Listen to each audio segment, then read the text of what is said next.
Hola, ¿qué tal? Sean todos y todas bienvenidos a esta nueva edición de Acción 10 en la mañana. Ya estamos a lunes 14 de junio del año 2021, dándole sobre todo gracias a Dios y pidiéndole también su protección y que nos guíe en cada momento de esta semana y todo el año y siempre también. Todo el equipo que hacemos posible esa edición le damos esa bienvenida. Vamos a iniciar leyendo los titulares, mismo que vamos a ampliar más hasta adelante en nuestro segmento Mirada Global. En este momento pues les indicamos que un tiroteo ocurrió en el centro de Austin, Texas y dejó 13 heridos, y es que la policía dijo que se respondió a varios disparos apenas antes de la 1:30 de la madrugada en el bullicioso centro de Austin. Otro de los titulares que estaremos abordando en nuestro segmento Mirada Global es una explosión de mina que ocurrió en Colombia y dejó al menos 2 personas fallecidas y 7 atrapados. El accidente posiblemente ocurrió por una acumulación de metano y polvo de carbón en la mina Diamante 5. Así detalló el Ministerio de Minas de este país. Vamos a estar ampliando esta información más adelante. Michelle Polanco Alvarado, Jimmy Romero, Odili Vargas con ustedes y Jocelyn Medrano. Adelante, Chelsea. Buenos días, Odili. Buenos días a las personas que nos sintonizan a esta hora. Vamos a iniciar con nuestras informaciones. La noche de este domingo fue detenido Víctor Hugo Tinoco, ex canciller de la República de Nicaragua. Esto como forma parte de una serie de detenciones que sucedieron este fin de semana en contra de líderes opositores. Alrededor de las 9 de la noche de este pasado domingo fue detenido el excomandante sandinista Víctor Hugo Tinoco por civiles que, según información de su hija Cristian Tinoco, se movilizaban en una camioneta en el sector de Galería Santo Domingo. Él acaba de ser secuestrado por personas que no eran de la Policía Nacional, ¿verdad? Él estaba con sus hijos en el tercer piso del parqueo de Galería Santo Domingo y en eso llegó una camioneta Hyundai Santa Fe que se lo llevó secuestrado a la fuerza. Así que estamos denunciando lo que está haciendo el régimen de Daniel Ortega y de Rosario Murillo en contra de las personas que piensan diferente. Minutos después de la captura, la policía a través de un comunicado confirmó la detención del ex vicecanciller. Según una nota de prensa, será investigado por realizar actos que menoscaban la independencia de conformidad con la Ley 1055, normativa que el gobierno de Nicaragua está usando para encarcelar a los opositores, calificándolos de traidores a la patria. Horas antes de la captura, la familia de don Víctor había alertado que una patrulla policial lo mantenía retenido. Sin embargo, lo dejaron ir y fue 3 horas después que lo arrestaron. Antes de su detención, el señor Víctor dejó grabado un video. Si está viendo este video es porque fui detenido por la policía de los Ortega Murillo. Quiero reiterar que la lucha mía, del sandinismo histórico y la lucha en general de todos los nicaragüenses es para que en este país haya democracia, para que hayan elecciones libres, es un derecho que tenemos, es para que se pueda votar y se respete el voto, y es nuestra lucha también para que haya justicia en este país y haya igualdad y más equidad social en nuestra amada patria.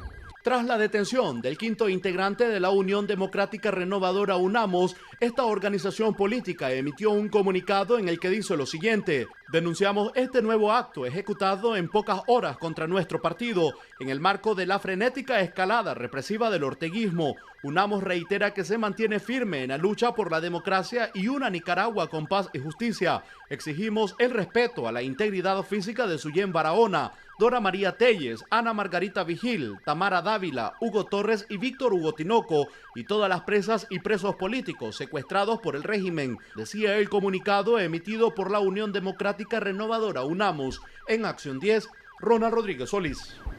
Y siempre hablando sobre detenciones, bajo investigación fue detenida la noche de este sábado integrante de la organización política UNAMOS, Tamara Dávila, cuando se encontraba en su vivienda, la que fue allanada por agentes de la Policía Nacional. Geraldine Domínguez con el informe completo. Activista y miembro de la Unidad Nacional Azul y Blanco y UNAMOS fue detenida la noche de este sábado cuando efectivos de la policía llegaron a realizar un allanamiento en su vivienda. En cámaras de seguridad quedaron grabadas imágenes que muestran cuando la casa de Tamara estaba rodeada de efectivos policiales. Al igual que el resto de opositores detenidos, la institución policial emitió nota de prensa indicando que Dávila está siendo investigada de conformidad al artículo 1 de la Ley 1055 por los supuestos actos que menoscaban la independencia, la soberanía, así como la incitación a la injerencia extranjera en los asuntos internos del país. También por pedir intervenciones militares y las gestiones para el bloqueo económico y de operaciones financieras en contra del país, así como la imposición de sanciones contra el Estado de Nicaragua y sus ciudadanos. Con Tamara Dávila ya se suman 8 opositores que están bajo arresto, sumado a los 2 trabajadores financieros de la cerrada Fundación Violeta Barrios de Chamorro. En Acción 10, Geraldine Domínguez. Unidad Nacional Azul y Blanco emite pronunciamiento tras el arresto de Tamara Dávila, declarando emergencia permanente ante la situación actual, la que es considerada por esta agrupación un abuso del gobierno contra los derechos civiles. La información con Geraldine Domínguez. Tras la detención de Tamara Dávila, opositora e integrante de la UNAP, la agrupación política emitió un pronunciamiento declarando emergencia permanente y condena contra los abusos del gobierno contra los derechos civiles, políticos y de los liderazgos opositores. El pronunciamiento denuncia el arresto de Dávila mientras se encontraba con su hija. Por su parte, Alex Hernández, integrante del Consejo Político de la Unidad Nacional Azul y Blanco, ratificó dicho pronunciamiento. Con el secuestro a personas notables y visibles, el régimen supone que debilita o amedranta nuestra lucha. Pero el proyecto y grito de abril no se limita a X número de personas. Aunque nos encierre y amenace a todos, otros seguirán por nosotros, porque Nicaragua va a ser libre. A la comunidad internacional y a la comunidad interna interorganizacional, el llamado a actuar y a la unidad ya está hecho desde hace más de 3 años. Le exhortamos a actuar en consecuencia con las demandas de este pueblo. En Acción 10, Geraldine Domínguez. Posterior al arresto de la activista Tamara Dávila, en menos de 24 horas, 4 opositores se sumaron a la lista de detenidos, entre ellos Dora María Telles y el general en retiro Hugo Torres, así como Ana Margarita Vigil y Suyen Barahona, todos integrantes de la agrupación política UNAMOS, antes conocida como MRS. La redada contra opositores del gobierno continuó la noche de este sábado con el arresto de la activista Tamara Dávila y luego en cascada le siguieron en el transcurso del domingo la exguerrillera Dora María Telles, Ana Margarita Vigil, Suyen Barahona y el general en retiro Hugo Torres, todos miembros de la organización política UNAMOS. La Policía Nacional, bajo la misma dirección, primeramente allanó sus viviendas, les arrestaron y de inmediato informó en respectivas notas de prensa que los opositores fueron detenidos para ser investigados conforme al artículo 1 de la Ley 1055, Ley de Defensa de los Derechos del Pueblo a la Independencia, la Soberanía y Autodeterminación para la Paz.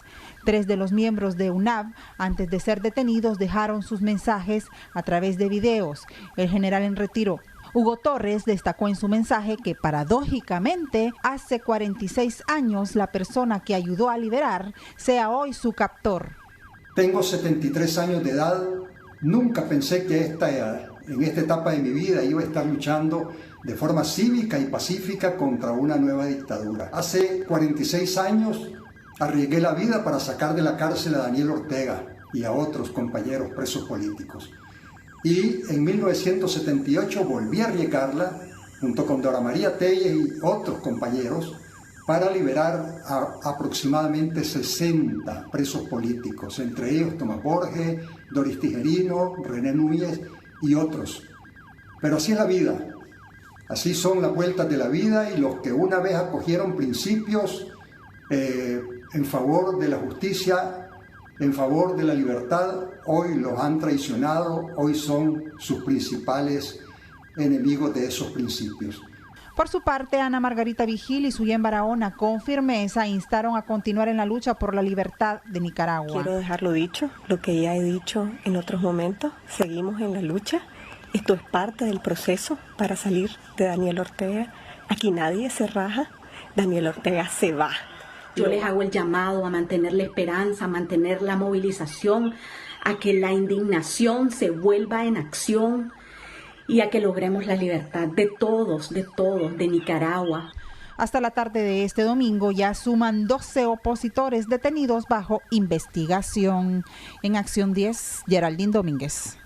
Bueno, y tras los arrestos de líderes opositores de UNAMOS este fin de semana, no se hicieron esperar las reacciones de los organismos internacionales y funcionarios como la Oficina del Alto Comisionado de Naciones Unidas para los Derechos Humanos, la Comisión Interamericana de Derechos Humanos, sumándose también el secretario de la OEA, Luis Almagro, todos en demanda al gobierno de Nicaragua para la liberación de los presos políticos. Veamos a continuación más detalles con Xochitl Mendoza. La Comisión Interamericana de Derechos Humanos y la Oficina del Alto Comisionado de las Naciones Unidas para los Derechos Humanos condenaron las recientes detenciones en contra de líderes opositores que pertenecen a la Unidad Nacional Azul y Blanco y a UNAMOS. La OACNUC escribió a través de Twitter: Nicaragua, contrariamente a sus obligaciones de derechos humanos, las autoridades continúan criminalizando las voces disidentes. Desde ayer han detenido a 4 lideresas políticas, sumando ya este mes 6 mujeres y 5 hombres, además de 2 ex empleados de una ONG. Por ende, insta al Estado de Nicaragua a que libere de inmediato a las personas detenidas arbitrariamente y cese toda forma de persecución, respondiendo a los numerosos llamados hechos por la comunidad internacional los últimos días. La CIDH-MCNI expresa su preocupación por las detenciones y allanamientos ilegales arbitrarios de los domicilios de las lideresas de oposición Tamara Dávila, Dora María Telles y Ana Margarita Vigil. La CIDH reconoce estos hechos como parte de una escala de represión y criminalización en contra de líderes y lideresas de oposición que ejercen sus libertades públicas mediante el uso de categorías penales ampliadas e imputaciones arbitrarias sin evidencia. En el marco de la indefensión represiva, la CIDH urge al Estado de Nicaragua a liberar inmediatamente a las personas detenidas y cesar los ataques a las libertades públicas y particularmente al ejercicio de los derechos políticos en el país. Julie Chun, secretaria de Estado de Estados Unidos para Asuntos del Hemisferio Occidental, también se pronunció. Escribió que la campaña de terror de Ortega Murillo continúa este fin de semana, con más arrestos arbitrarios. Los miembros de la OEA deben enviar una señal clara esta semana. Basta de represión. La región no puede sentarse a esperar ver quién será el siguiente. Luis Almagro, secretario general de la Organización de Estados Americanos, dijo que las detenciones de los opositores es otra prueba más de la verdadera naturaleza de la dictadura de Ortega. Por su parte, la congresista María Elvira Salazar denunció los atropellos en contra de las mujeres nicaragüenses y exigió la libertad de todos los presos políticos, opositores y candidatos. Agregó que el pueblo de Nicaragua está decidido a liberarse del régimen asesino de Daniel Ortega y Rosario Murillo. Desde el Congreso de Estados Unidos haré todo lo posible para sancionar los esbirros, al igual que eliminar cualquier beneficio económico o tratado del régimen con Estados Unidos, es lo que se lee en los tweets. Xochitl Mendoza, Acción 10. Grupo de nicaragüenses en Panamá reaccionan con un plantón frente a la iglesia El Carmen de ese país, esto para demandar ante la comunidad internacional la situación actual que se vive en Nicaragua. Geraldine Domínguez nos amplía. Libertad para los presos políticos. Libertad. Libertad para Nicaragua. Libertad. Elecciones libres. ¿De qué se van? Se van. ¿Y de qué se van? Se van. Esta fue la reacción de un grupo de nicaragüenses en Panamá ante la escalada de detenciones de opositores este fin de semana. Los conciudadanos demandaron ante la comunidad internacional la liberación de los presos políticos. Nosotros aquí nos encontramos en este plantón denunciando prácticamente el abuso, el asedio que está sometido ahorita el pueblo nicaragüense. Estamos pidiendo justicia por los asesinados, estamos pidiendo libertad para todos los secuestrados políticos. ¡Nicaragua libre! ¡Viva! ¡Viva Nicaragua libre! En Acción 10, Geraldine Domínguez. Hacemos una breve pausa comercial, ya regresamos. Ya regresamos con Acción 10 en la mañana.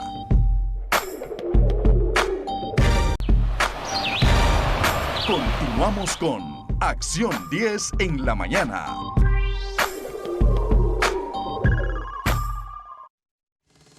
Gracias por continuar con nosotros. Policía investiga el asesinato de ex músico originario del municipio de San Jorge en Rivas. Más información con Eva Torres. La mañana de este domingo fue encontrado el cuerpo sin vida de un hombre de 72 años de edad, identificado como José Dinarte Vanegas. Las investigaciones policiales apuntan que se trata de un asesinato. Se presume que Dinarte falleció cuando él o los autores del crimen le lanzaron un adoquín y una piedra en su cabeza. El hallazgo del cuerpo se dio en una caseta de una parada de buses ubicada frente al centro de salud del municipio de San Jorge, exactamente de la alcaldía 2 cuadras al norte, en el barrio Ramón López, donde hicieron presencia las autoridades policiales. Hasta el cierre de esta edición se desconoce el móvil del crimen. Dinarte era un popular hombre ya que fue músico de un reconocido grupo musical de dicho municipio. La Caimana, como se le conocía cariñosamente, sufría de adicción al alcohol. Sin embargo, los lugareños aseguran que siempre fue un ser humano muy respetuoso. Según habitantes del barrio Ramón López, las autoridades policiales emprendieron la búsqueda de la persona que acabó con la vida de Dinarte, dirigiéndose hasta la zona de la playa,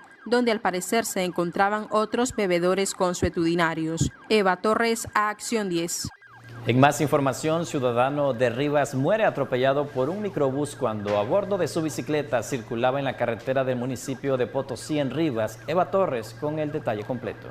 Un accidente de tránsito en el sector conocido como la entrada San Pablo del municipio de Potosí en Rivas cobró la vida del ciclista José Rubén Pastrano Bustillo, de 40 años de edad, al ser atropellado por un microbús placa 198930 conducido por Manuel Salvador García Solano. El trágico accidente ocurrió la noche del sábado en el kilómetro 103 de la carretera Panamericana Sur. Según información recabada, el ahora occiso se movilizaba en su bicicleta hacia la casa de habitación de su padre en el municipio de Potosí, y el microbús circulaba de norte a sur. Se presume que por no guardar distancia impactó al ciclista, quien iba a orilla de la carretera. A causa del impacto, Pastrano resultó con un trauma cráneoencefálico severo y shock hipovolémico. El infortunado fue trasladado al hospital Gaspar García Laviana de Rivas, pero lamentablemente se rindió a la muerte. Rubén Pastrano deja a 2 hijas de 12 y 4 años de edad en orfandad. Eva Torres, a Acción 10.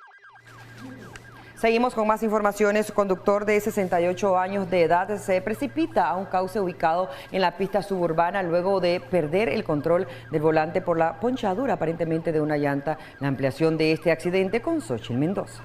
En el fondo de este cauce ubicado de los semáforos del Parque de Feria, 4 cuadras hacia el este, terminó el conductor identificado como Julio Ricardo Hernández. Miembros de la Cruz Roja nicaragüense rescataron al lesionado y le brindaron atención prehospitalaria.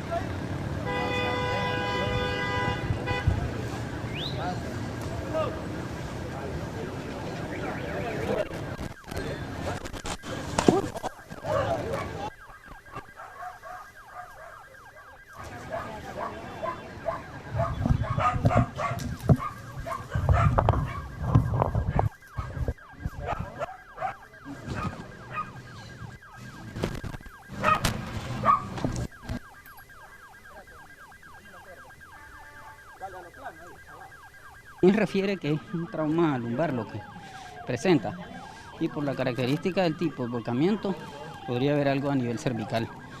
¿Qué lo van a trasladar? Al Fernando Belefay. ¿Va en condición estable? Sí, va fuera de peligro. Va fuera de peligro él. Según este joven, que solo se identificó como Einer, él observó el accidente. Refiere que el señor de 68 años conducía su vehículo y una de las llantas se le explotó. Venía a carril derecho, no venía su carril normal, pero él cruza, se le poncha la llanta, se va de lado, pega en la punta ahí y él da vuelta en el aire. ¿Y el vehículo ahí fue cuando cayó entonces? Sí, ¿No se lamentó ningún vehículo ni nadie lo impactó? No, nadie.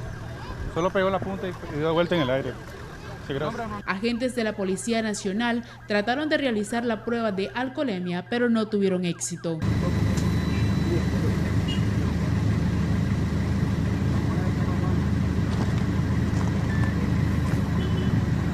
Se conoció que Hernández venía de su casa en Carretera Sur y fue trasladado al hospital Fernando Vélez Bay. Con imágenes de Roger Sánchez, Xochitl Mendoza, Acción 10. Gravemente herido resultó un guarda de seguridad al ser impactado por un automóvil cuando circulaba con su motocicleta por el kilómetro 26 de la Carretera Sur. Más detalles con Elviliana Molina. Imagínese usted salir de su casa de una larga jornada de trabajo y emprender su viaje con destino a su casa para poder descansar y recuperarse del agotamiento físico que provoca ser guarda de seguridad. Fue así que salió a eso de las 7 de la mañana que entregó turno Rudy Daniel Umaña, de 37 años. Se dirigía de Managua hacia el municipio de Dolores, donde es originario, pero al aproximarse al kilómetro 26 de la Carretera Sur, un vehículo cuyo conductor, en completo estado de ebriedad, supuestamente le invadió el carril, dejándolo en estado de gravedad, siendo remitido del centro de salud del crucero hacia el hospital Lenín Fonseca. No, aquí adelante le dieron. O sea, ellos le dieron atrás a la moto. Adelante. De frente le dieron. La motiva para Jinotep.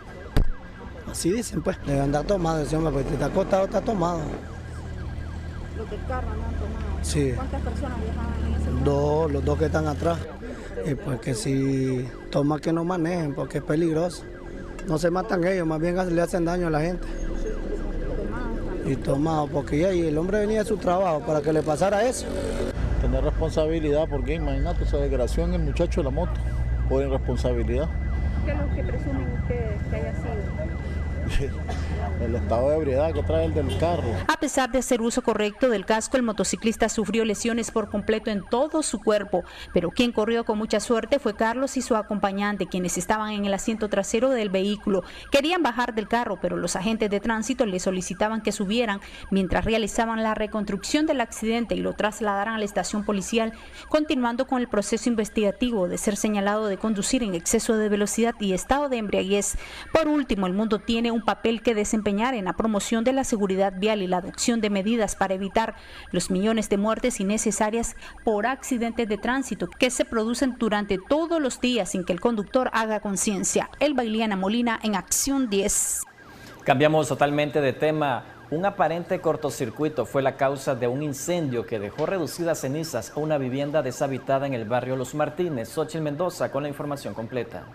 Un voraz incendio deja en la calle a una familia habitante del barrio Los Martínez en el distrito 2 de Managua. El siniestro ocurrió cuando la casa estaba deshabitada. Sus dueños habrían salido desde horas de la mañana a realizar algunas diligencias. Ahorita que vengo llegando y miro mi casita quemada. Se te quemó todo. Todo lo que tenía. No había nadie en la vivienda. Nadie. Los tres andábamos en el mercado, mi niña, mi esposo y yo. Nosotros éramos personas de escasos recursos, ¿verdad? Y aunque rica, pues, porque tengo a mi Cristo en mi corazón, pero lo económico, pues, no importa. Solamente Dios con su poder me puede ayudar. Doña Blanca Castañeda, suegra de la afectada, dijo que no saben cómo pudo ocasionarse el fuego dentro de la vivienda. No se escuchó ninguna explosión y las pérdidas materiales son cuantiosas. Yo solamente oí una vecina que me corrió y me dijo, doña Blanca, me dice, se está quemando la casa de la Helen. Entonces ahí nosotros corrimos, pero ya estaban las llamas, estaban saliéndose de las llamas ya de la casa. ¿Escucharon alguna explosión o sería? No, porque el tanque salió bueno, a pesar de las llamaradas, el tanque está muy bueno. Gracias a Dios. Lo que sí se quemaron fueron unos animalitos, porque usted sabe también que pesa, porque un animalito también es compañero. ¿Qué animalito se Un chocollo, y un perro y un gato. De manera extraoficial se conoce que el siniestro se registró por un supuesto cortocircuito. Miembros de la Dirección General de Bomberos y del Benemérito Cuerpo de Bomberos sofocaron las llamas, que afortunadamente no dejaron víctimas humanas. Sí, informó de un incendio aquí en el sector de la Brisa o de la terminal del 101 hacia el norte. Movilizamos un medio contra incendio y al llegar al lugar ya la casa está en total combustión. La rapidez que se combustionó es el material, que podemos ver que es bastante rápido, maderas, eso se combustiona con rapidez y lamentablemente cuando llegamos ya la casa estaba en totalmente combustión. Solo procedimos a hacer la labor de extinción y evitar las vías de propagación. Lo bueno es que no hay pérdida humana, pero sí cuantiosas pérdidas materiales. Con imágenes de Roger Sánchez, Xochitl Mendoza, Acción 10. En otras informaciones, una colisión entre dos motorizados dejó como saldo a una persona fallecida y otros con graves lesiones en su cuerpo. Esto ocurrió en el sector del barrio La Fuente, acá en Managua. Veamos el reporte. En menos de 3 horas se registró otro accidente de tránsito anoche que cobró la vida de un segundo motociclista, esta vez en el barrio La Fuente. El accidente ocurrió cuando 2 motos impactaron de frente propiamente de la Duya Mágica 2 cuadras al sur. Lamentablemente falleció de forma instantánea José Luis Obando Morales, de 34 años, mientras el otro motociclista salió catapultado hasta caer en el techo de una vivienda. Este fue identificado como Moisés Garay Duarte, de 26 años, habitante de la comarca Las Agüitas.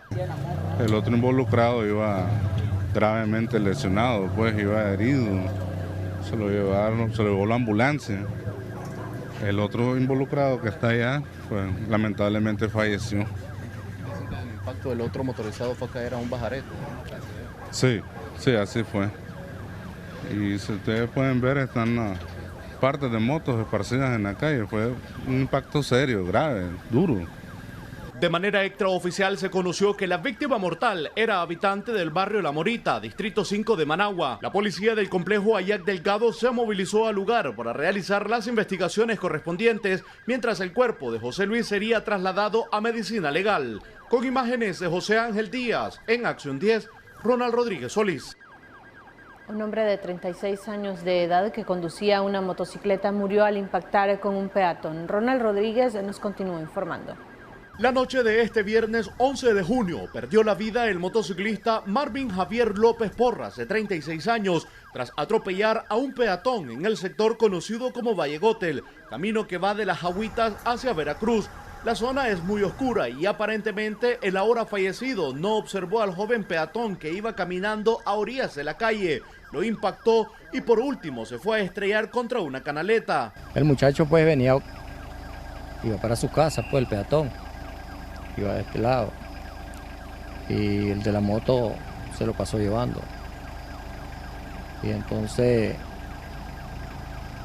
claro, como venían varios vehículos de allá para acá, y aquí esta es una zona que ya nosotros como pobladores, cansados de decirle a la alcaldía que pongan reductores, pero nunca ponen, entonces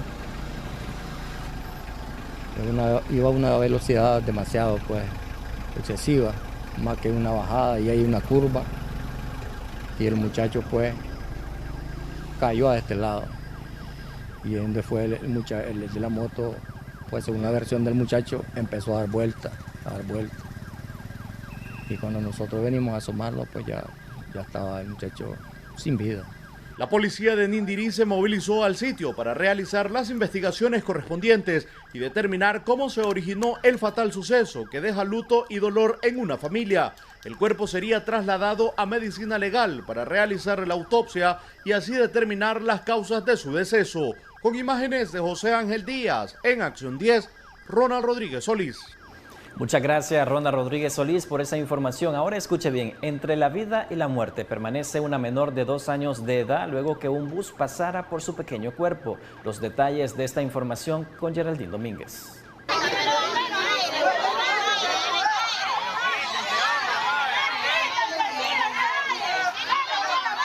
La mañana de este sábado, niña de 2 años fue atropellada por un bus de la ruta 172, cuando en un descuido, la pequeña salió de su vivienda ubicada de donde fue la mansión de Luis Somoza, una cuadra Lago Media Abajo, en el barrio 19 de Julio, donde testigos afirmaron que al momento que la niña cruzaba sola la calle, justamente circulaba la unidad de transporte conducida por Arnulfo Casimiro Pérez Bonilla, de 32 años. Miembros de los bomberos acudieron a la emergencia y posteriormente trasladaron a la niña al hospital Belespais, donde lucha por su vida a causa de las graves lesiones. Según versiones de vecinos, los padres de la menor se encontraban trabajando cuando recibieron la trágica noticia. Uno de los familiares, consternado, resultó herido en una de sus manos al quebrar el vidrio de la puerta del autobús para golpear al chofer, el que podría enfrentar cárcel por homicidio imprudente, dado que algunos pobladores manifestaron que aparentemente viajaba a exceso de velocidad. Con la colaboración de Ronald Rodríguez, en Acción 10, Geraldine Domínguez. Bueno, y después de esta lamentable noticia es momento de hacer una pausa comercial. Ya regresamos con más información en Acción 10 en la mañana. Ya regresamos con Acción 10 en la mañana.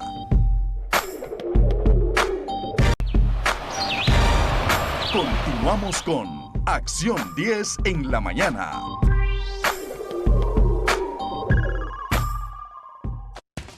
Gracias por continuar acompañándonos en Acción 10 en la mañana. En informaciones, 4 personas quemadas, entre ellos un menor de edad, dejó como resultado una explosión en un taller de soldadura. Según testigos, ellos aseguran que todo comenzó cuando se encontraban soldando un tanque de combustible de un camión. Veamos el reporte. Con graves quemaduras resultaron 4 personas, entre ellas un menor de edad, cuando se encontraban en un taller de soldadura en el barrio San Ignacio. Según versiones de personas que se encontraban en el lugar, el percance se originó cuando 2 trabajadores se encontraban realizando labores de soldadura en el tanque de un camión en el que aún había residuos de combustibles, lo que causó la explosión. Estaban soldando un tanque solo. ¿Qué era el tanque? De gasolina, diésel creo que era. ¿Se le explotó? Sí, ya se fueron 2 al hospital. ¿Y en qué condiciones iba? ¿Vos los viste? Sí, uno solo iba a la cara quemada, el otro iba arrancado aquí todo. Todos los afectados fueron remitidos a un centro hospitalario en ambulancias de la Cruz Roja Nicaragüense. Delicada, son quemaduras de 2º grado en lo que es la pierna izquierda, lo que es la parte del muslo y digamos la tibia y peroné, pero en el área muscular y en la planta del pie y algunos dedos del pie. Va a ser trasladado al Fernando Vélez Pay. ¿Las otras personas que fueron trasladadas anteriormente, cuál era la condición? Entendido que son un total de 4 quemados, lo cual a uno se le brindó asistencia médica acá y 2 fueron trasladados al hospital. En Acción 10, Geraldine Domínguez.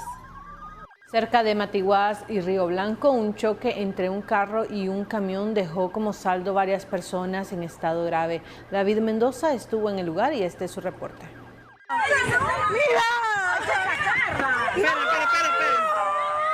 Un choque entre un carro y un camión ganadero dejó a varias personas con graves lesiones. El conductor del carro quedó por varios minutos prensado.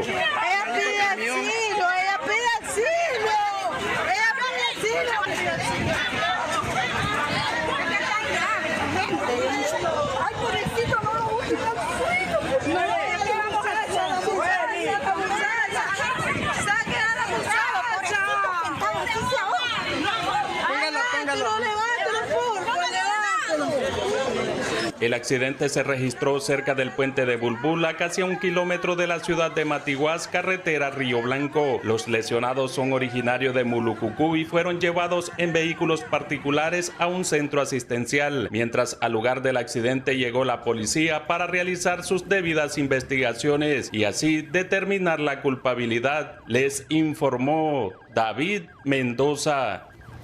En más información, miembros de la UNAC demandan a las autoridades de la Policía Nacional conocer el paradero de Violeta Granera, quien días atrás fue sustraída de su vivienda de habitación. Veamos a continuación más detalles. A las celdas de la Dirección de Auxilio Judicial en el complejo Evaristo Vázquez se presume que fue trasladada la opositora Violeta Granera, quien desde el pasado martes mantenía arresto domiciliar. Miembros de la Unidad Nacional Azul y Blanco denunciaron que a eso de las 7 de la noche de este viernes, agentes de la policía se la llevaron de su casa en Carretera Sur con rumbo desconocido en un vehículo no oficial. La policía no informó dónde sería trasladada ni el motivo de su traslado. Vale aclarar que la sustracción de doña Violeta de su casa de habitación se dio en una situación totalmente irregular, ya que fue sustraída de la misma en un vehículo no oficial. Presumimos que trasladada a las cárceles del Chipote.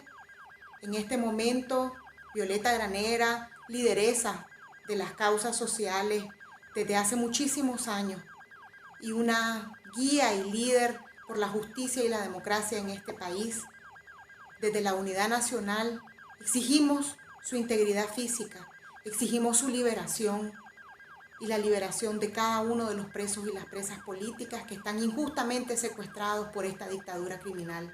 Nosotros como Unidad Nacional Azul y Blanco exigimos se respete la integridad física de doña Violeta Granera y asimismo exigimos que se le informe a su abogado y se nos informe a nosotros cuál es su paradero. Recientemente el Ministerio Público informó la ampliación del proceso de investigación en contra de los opositores José Palé y Violeta Granera, dictándoles prisión durante 90 días, ambos señalados de atentar contra la sociedad nicaragüense de conformidad con la Ley 1055 por presuntamente realizar actos que menoscaban la independencia, la soberanía y la autodeterminación de Nicaragua. Xochitl Mendoza, Acción 10.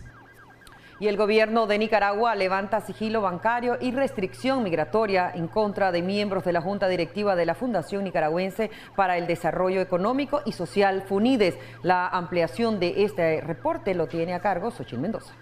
6 miembros de la Junta Directiva de la Fundación Nicaragüense para el Desarrollo Económico y Social, FUNIDES, están bajo restricción migratoria y sus cuentas bancarias congeladas. Según información, el sigilo bancario ordenado por autoridades de gobierno es para la presidenta de la Fundación, María Fiallos, Norman Caldera, secretario y ex canciller de Nicaragua, asimismo Terencio García, vicepresidente, Jimena González, tesorera, David Urgullo, fiscal, Federico Sacasa, director ejecutivo. Todos ellos fueron electos a inicio de este pasado mes de mayo. El Ministerio Público informó este viernes que se continúa el proceso de investigación en contra de Juan Sebastián Chamorro García como director ejecutivo de la Fundación Nicaragüense para el Desarrollo Económico y Social y de la Fundación como tal por haber incumplido gravemente sus obligaciones ante el Ministerio de Gobernación, quien ha obtenido indicios que se podría estar cometiendo actividades ilícitas. En la misiva también detallaron que fueron citados María Antonieta Fiallos Gutiérrez y Federico Sacasa, ambos de la Junta Directiva de FUNIDES. Otro de los citados en torno a este caso fue el ex embajador ante la OEA, Edgar Parrales. Xochitl Mendoza, Acción 10. Y en temas económicos, a partir de esta semana, los dueños de automotores tendrán que desembolsar más dinero para adquirir los hidrocarburos en el país. Más detalles a continuación. Por segunda semana consecutiva en este mes, se registra el incremento de los combustibles, mayormente en la gasolina super y el diésel. Fuentes petroleras dieron a conocer que desde este domingo 13 de junio, la gasolina super subirá 0.51 centavos córdobas por litro. La regular ascenderá 0.47 centavos y el diésel subirá 0.49 centavos el litro. De acuerdo a los precios en diferentes gasolineras, la gasolina super pasará de 38.90 a 39.35 córdobas el litro. La regular de 37.71 a 38.15 córdobas y el diésel de 31.44 córdobas a 31.98 córdobas por litro. Según datos del INE, en lo que va del año se han registrado 20 alzas y 3 bajas en la gasolina super, 19 alzas y 4 bajas en la regular, mientras que en el diésel 6 alzas y 7 bajas. En Acción 10, Geraldine Domínguez. Continuamos con Acción 10 en la mañana.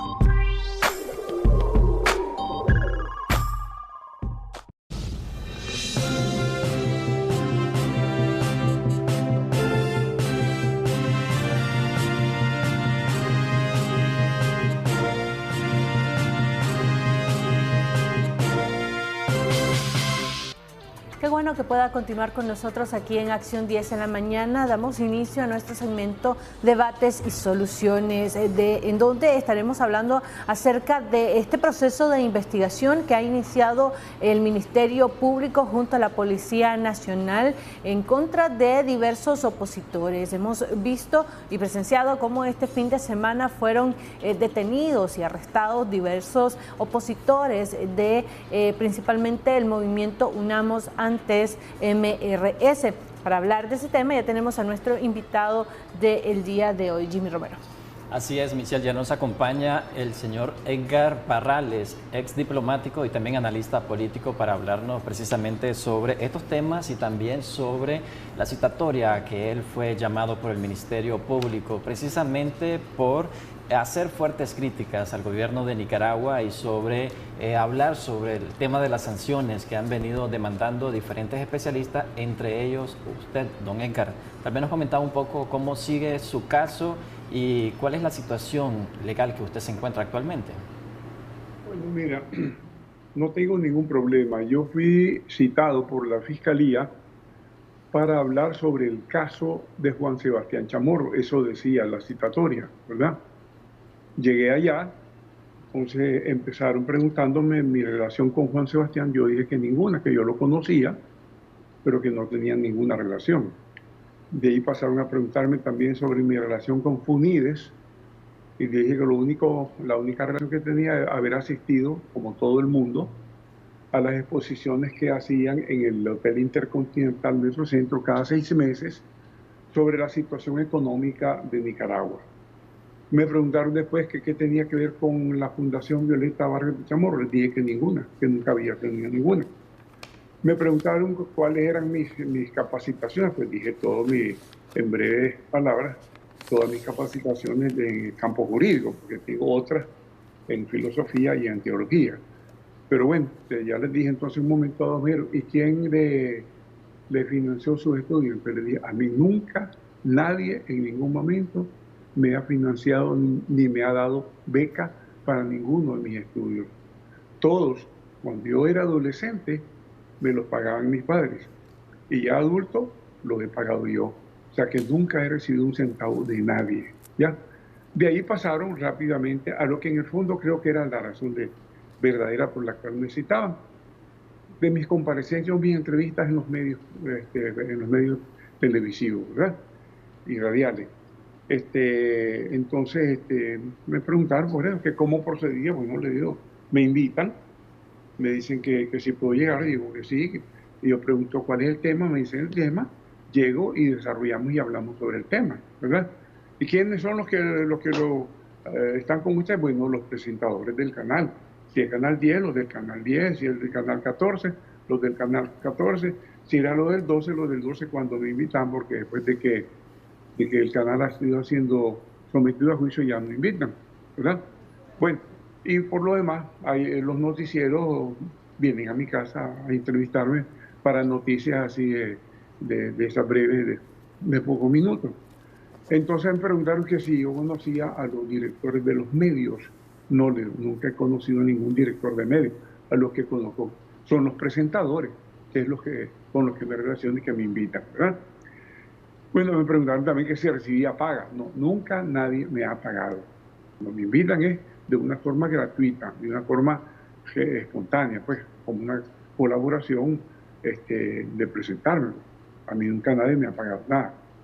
Entonces pasaron a preguntarme, bueno, sobre la última entrevista que tuve en el canal en YouTube de La Mesa Redonda, en donde yo dije palabras fuertes, porque realmente pues, toda esta situación ya llega hasta la coronilla de la cabeza de la molestia, ¿no? Entonces me fueron presentando, tenían en pantalla en una computadora la entrevista y me la habían presentado por segmentos. Entonces cada segmento paraban y me hacían preguntas, ¿verdad?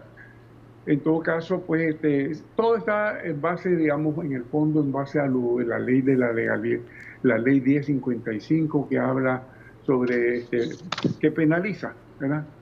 Todos aquellos actos que alteran el orden constitucional, que fomenten o insten actos terroristas, que pidan intervenciones extranjeras, etcétera, etcétera.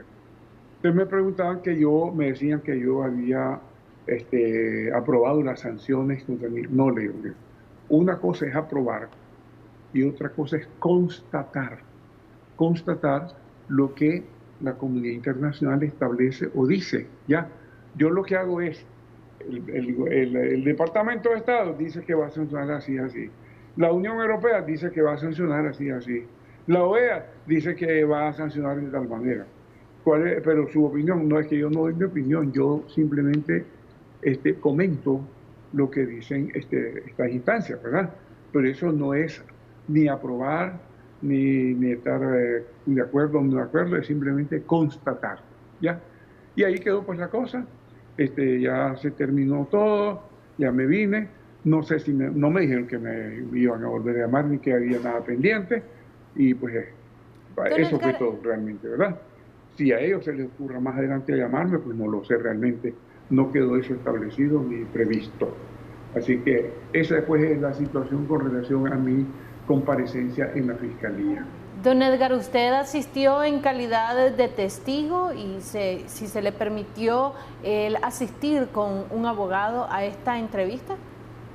Bueno, yo asistí con un colega abogado especialista en derecho penal, que es amigo mío, lo permitieron, no pusieron ninguna objeción, pero en realidad a mí no me dieron calidad de que asistía, solo me decían entrevista para hablar sobre el caso de Juan Sebastián Chamorro.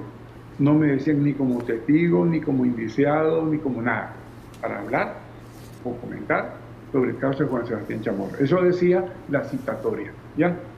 En el fondo, mira, una cosa que percibí de la jovencita fiscal era que les molestaba que yo uso la palabra espuria cuando hablo de estas leyes que el gobierno ha venido publicando desde septiembre del año pasado para acá.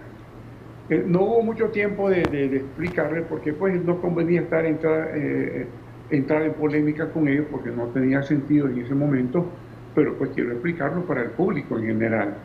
Mire, toda ley, y me gustaría que me escuchen porque es importante que la ley tenga este entendimiento. Toda ley para cumplir con su cometido debe de llenar dos requisitos. Un requisito formal y un requisito material o sustantivo, ¿verdad? ¿Cuál es el requisito formal? Es decir, la forma, la redacción concreta que tiene la ley, o sea, tal como está redactada. Ese es el aspecto formal. ¿Cuál es el aspecto material o sustantivo? El objetivo que busca la ley, precisamente, el porqué de la ley, ¿verdad? Que generalmente debe estar cifrado en un objetivo que es el que corresponde a toda ley para que sea verdaderamente legítima, que es el bien común. Toda ley debe llenar el requisito formal, que es la legalidad, y el requisito material, que es la legitimidad. Cuando llenan esos dos aspectos, la ley se puede decir que es una ley justa, una ley conforme, digamos, a lo que se concibe para que la ley exista, ¿verdad? En la historia de la humanidad ha habido muchas leyes espurias. Por ejemplo, en la antigüedad de los pueblos, y concretamente los romanos la pusieron como institución jurídica, existió la esclavitud. Y la esclavitud era una práctica, digamos, espuria, por la cual unos seres humanos esclavizaban a otros y los sometían a su dominio como animales, ¿verdad? Y los romanos lo legalizaron, lo pusieron prácticamente en el sistema jurídico, lo hicieron ley, pero eran leyes espurias. Y esa práctica siguió durante la Edad Media, durante la Edad Moderna, hasta hace 200 años. Hasta hace 200 años, los pueblos en Europa, en América, en otras partes del mundo, tenían la esclavitud como una institución jurídica, pero esas eran leyes espurias, como eran leyes espurias también las de Hitler. Hitler, que estableció leyes que ponían distinción entre los arios, ¿verdad?, y los judíos, los discapacitados, los de otras razas, los gitanos, etcétera, a los que consideran seres inferiores. Entonces, toda ley, para que sea verdaderamente ley que cumpla su cometido, debe llenar los dos requisitos: legalidad y legitimidad, ¿verdad? La legitimidad se obtiene cuando se fundamenta en valores éticos o valores morales. Por ejemplo, cuando la ley dice la vida es el don más preciado, ¿verdad?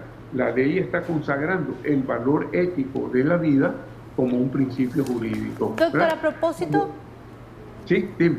A propósito de la ley 1055, la ley que sobre la cual están siendo detenidos, arrestados y en algunos casos procesados a los opositores, ¿cuál es su valoración sobre estas detenciones que han efectuado la Policía Nacional y el Ministerio Público y esta manera en que tienen de actuar? Aparentemente primero son arrestados y posteriormente presentan públicamente un comunicado en la cual señalan y acusan a los detenidos por infringir esta ley 1055 en la que se habla inclusive de traición a la patria.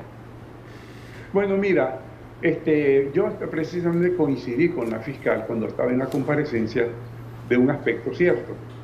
Estas leyes, de las cuales comentamos, de septiembre del año pasado para acá, son leyes que no tienen legitimidad, porque precisamente no buscan el bien común. Son leyes dictadas en un contexto de crisis política, en la cual una bancada que es de un partido, que es mayoritaria, para favorecer o para defender o para proteger los intereses de ese partido dictan estas leyes que van buscando, digamos, la cancelación, la supresión, la marginación de la gente que tiene un pensamiento opuesto o una opción opuesta políticamente, ¿ya? Por lo tanto, son leyes que no van buscando el bien común, van buscando el bien de un partido político que se quiere imponer al resto de la población. En ese sentido son espurias, ¿ya?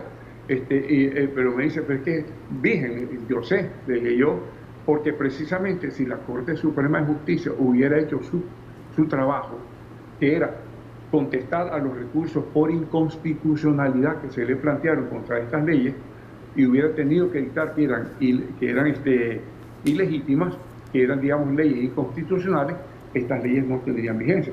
Pero como la Corte, de una manera cómplice con el Ejecutivo, no dictó ninguna resolución al respecto, están vigentes, y al estar vigentes son legales. Es decir, estas leyes son legales, pero no son legítimas. Y la legitimidad o la falta de legitimidad es la que las hace espurias.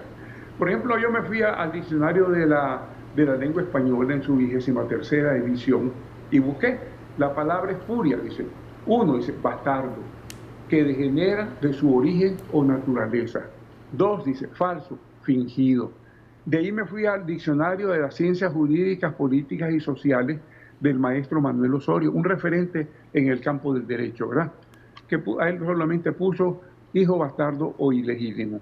Después me fui al diccionario de Derecho Usual del maestro Cabanelas, también otro referente para todo el que estudia Derecho, que dice ilegitimidad, dice falta de elementos o condiciones para la legitimidad de alguien o de algo, ¿ya? Entonces, ¿qué es lo que pasa? Sí es cierto, estas leyes son legales, porque están vigentes, porque no fueron objetadas por la Corte Suprema de Justicia, pero le carecen de legitimidad porque no van buscando el bien común, no van buscando un valor ético, van buscando la supremacía de un partido sobre los demás y la marginación o control del resto de la gente. En ese sentido son espurias. Doctor. Y no lo dicen, sino que lo dicen los expertos en derecho. Tengo también al maestro Víctor Manuel Rojas Amandi, que en su libro de Filosofía del Derecho dice precisamente conceptos iguales. Entonces, doctor, ¿qué pasó? Que están aplicando las leyes porque tienen legalidad, ¿verdad? Y tienen una serie de razones, pues las que hemos leído ahí, que hablan que también que aquellos que demanden, exaltan y aprueban la imposición de sanciones, aquellos que serán considerados traidores de la patria. Entonces, ese es el punto. Ahora, doctor, ¿se podría traducir estas dos leyes? Que primero, sí. Doctor, ¿se podría traducir estas dos leyes que fueron aprobadas a finales del año 2020 como leyes que buscan de alguna manera callar las voces de los opositores a través de esta ley de seguridad soberana y ley de agentes extranjeros? Vemos que la mayoría de los opositores que están siendo detenidos se les está aplicando esta ley. Lo que andan buscando es marginar totalmente a la gente que es opuesta al gobierno, la gente que piensa diferente, la gente que tiene derecho a pensar diferente y a tener su opción política diferente. ¿Ves? Entonces, ¿qué es lo que hacen? Primero, digamos, llega la policía, sin orden del juez, hacen lo que hacen, se llevan la gente, se llevan cosas. En el CPC, en el Código Procesal Penal, está establecido artículos que permiten la legitimación a posteriori de esas acciones, ¿verdad? Lamentablemente yo, comentando con otros abogados, les dije, pero eso va contra la Constitución, esa legitimación a posteriori. Sí, me dicen, pero cuando se dictó el CPC, se presentaron como 40 recursos por inconstitucionalidad contra el CPC en varios artículos, comprendido y la Corte Suprema de Justicia nunca contestó, nunca resolvió. Es decir, ya es una chapupa de la Corte Suprema de Justicia no hacer su trabajo. Y la Corte Suprema de Justicia está cometiendo el delito de omisión en el ejercicio de sus funciones, como está establecido en la Constitución Política de la República. Entonces, claro, cuando la Corte no se pronuncia sobre la inconstitucionalidad de estas disposiciones, están vigentes. Entonces, a posteriori, legitiman los actos indebidos que la policía hace de ir a la casa en deshora, con violencia, llevarse a las personas y llevarse cosas, ¿verdad? Y luego también le aplican lo del decomiso, que en todo caso el decomiso tendría que ver con aquellos objetos que están relacionados con los actos delictivos, no cualquier objeto, y la policía se lleva cualquier objeto. Es decir, si una persona es agarrada en narcotráfico, ¿qué es lo que se van a llevar? Se van a llevar los paquetitos de droga que tengan, el dinero que tengan, cosas por el estilo. Pero se llevan una licuadora, por ejemplo, o se llevan una computadora, o se llevan una silla, o se llevan cualquier otra cosa que nada tiene que ver con narcotráfico, ya están prácticamente, digamos, excediéndose, ¿verdad? Y al aplicarle el decomiso están también excediéndose.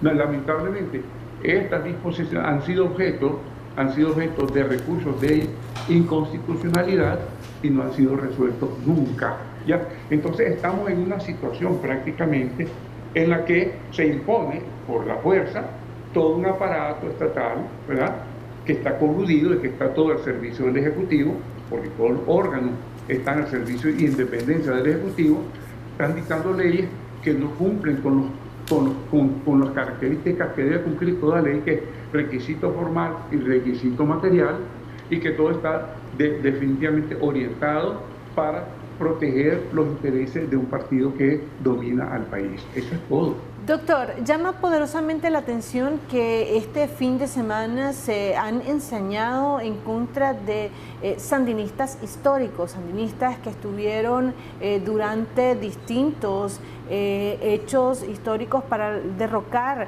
a la dinastía de Somoza, a la dictadura somocista. Su valoración sobre el arresto de Dora María Telles, de Víctor Hugo Tinoco y de Hugo Torres. Bueno, todos ellos se pronunciaron en momentos anteriores, en esta misma semana, se pronunciaron, digamos, reprochando toda la situación anómala que existe en el país desde el punto de vista político y jurídico, ¿verdad? Y manifestaron estar de acuerdo con la aplicación de sanciones. Esa es la razón por la que les aplican la ley 1055, ¿verdad? Porque todos han expresado, digamos, que estar de acuerdo con la acción de la comunidad internacional en apoyo a la lucha del pueblo nicaragüense. Entonces de ahí agarra el gobierno para decir que están violando la ley 1055, vengan presos, ¿verdad? Pero ¿a quiénes se lo están haciendo? Fíjate, básicamente se lo están haciendo a miembros que están en el partido UNAMOS, que era antes el MRS. ¿Y quiénes son ellos? Son gente que eran del Frente Sandinista, altos dirigentes del Frente Sandinista, pero que llegado el 90 decidieron que optaron por el camino de la democracia. Y Daniel Ortega siguió siempre por el camino de hablar de una segunda etapa de una revolución fallida, ¿ya? Entonces, como son gente pensante, son intelectuales, son gente prestante del sandinismo, entonces a Daniel Ortega le ha causado rasquín eso, ¿verdad? Le ha molestado, y a Rosario Murillo, y entonces tiran contra ellos porque precisamente han sido gente de mucha relevancia, de mucha prestancia en el sandinismo, que tienen, digamos, eco o impacto en su actuar y en su decir, y obviamente al gobierno eso no le interesa ni le conviene, ¿ya? Es decir, como dice aquel dicho, no hay peor cuña que la del mismo palo. Es decir, son gente que han salido del sandinismo, que han optado por la democracia, y obviamente al orteguismo eso no le gusta, no le molesta, porque siente que le restan fuerza, que le restan simpatía, que le restan acogida por parte de la población. Entonces es con quienes se ensañan, más los candidatos, los precandidatos presidenciales, porque el gobierno a esta altura lo que se ve es que no quiere oposición, una oposición verdadera, lo que se llama oposición, porque decir que la ELN es oposición, eso es una farsa, que la APRE es oposición, esa es otra farsa, que el PRI es oposición, esa es otra farsa, que el Camino Cristiano es oposición, esa es otra farsa. Todos esos han sido apéndices del Frente Sandinista y ahora aparecen como oposición. No, hombre, no, eso. Y la verdadera oposición es la que están eliminando. ¿Para qué?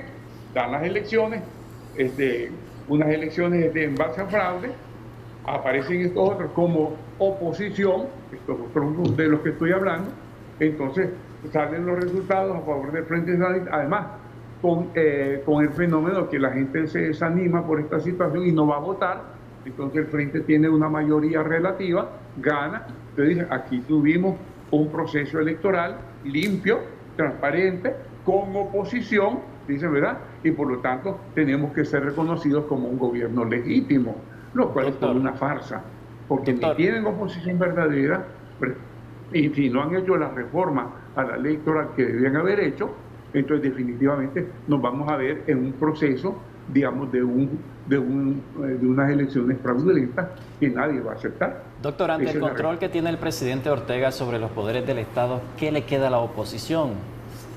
¿Se va de alguna manera a retractar sobre esas opiniones críticas que ha tenido contra el presidente Daniel Ortega?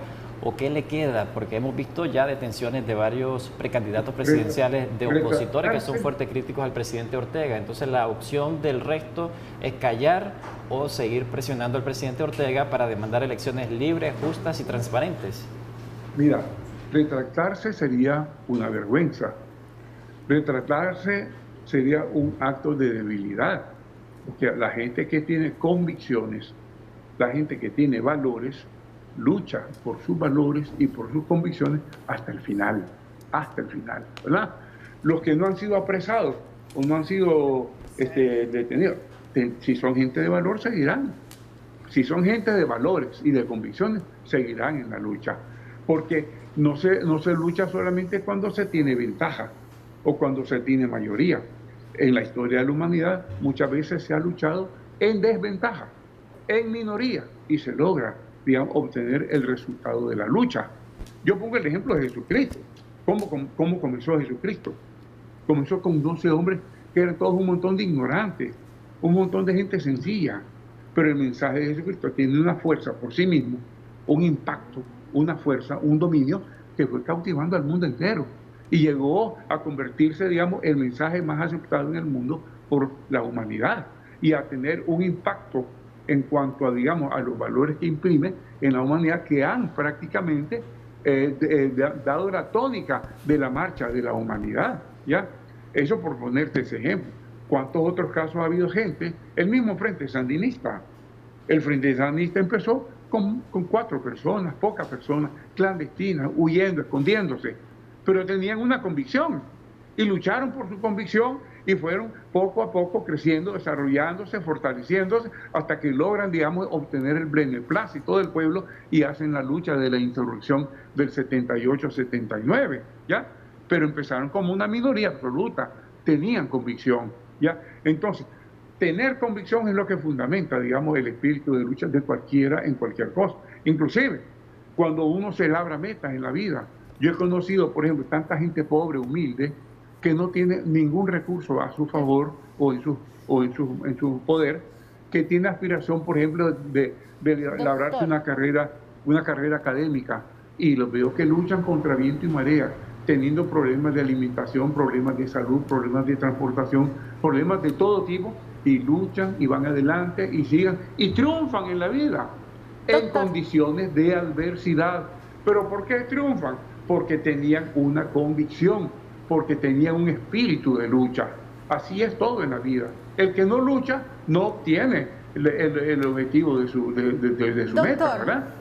Sí, las detenciones de este fin de semana y también las detenciones que se dieron la semana pasada generaron una reacción por parte de la comunidad internacional.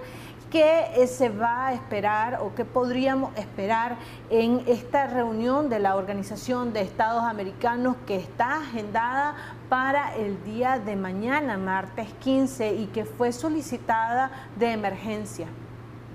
Bueno, el secretario general está allí planteando el tema que han venido planteando desde hace meses, ¿verdad? Que es la de aplicar la Carta Democrática a Nicaragua por no cumplir, por tener, digamos, por tener una situación de violación sistemática y profunda del orden constitucional, ¿verdad?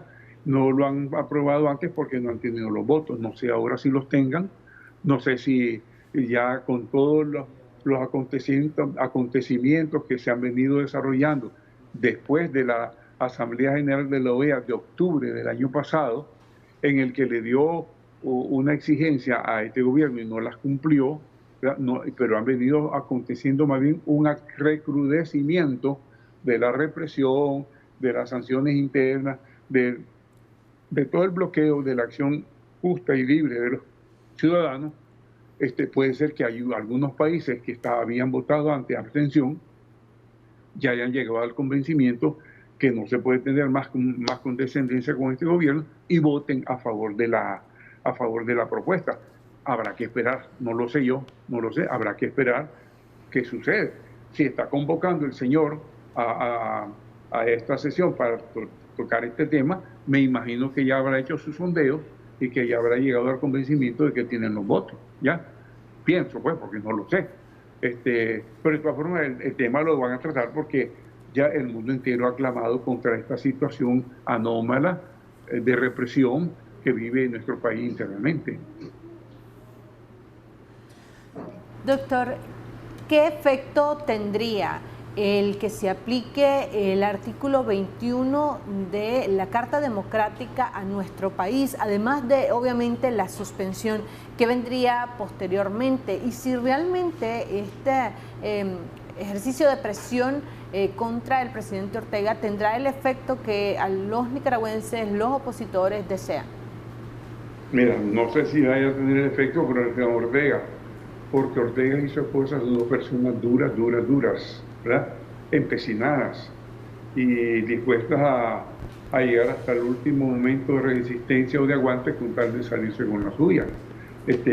Lo que sí, que si aprueban la suspensión, no expulsión, sino suspensión de Nicaragua de la vida activa de la OEA, pues tendrá una serie de consecuencias de tipo, sobre todo económicas, algunas políticas y diplomáticas también, ¿ya?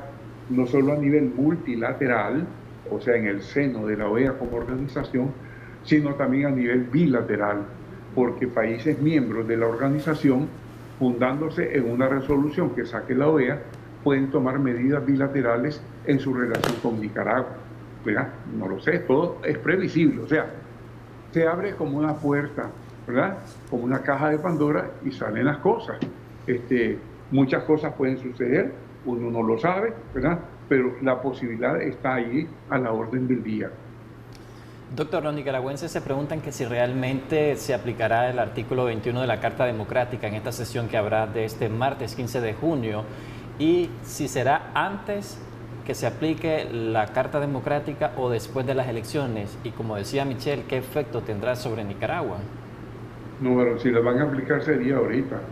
No tendría sentido aplicarla después de las elecciones, porque lo que pretenden es, entre otras cosas, que el gobierno, digamos, acepte reunirse para hablar sobre las reformas electorales, a la ley electoral, para que se hagan reformas que garanticen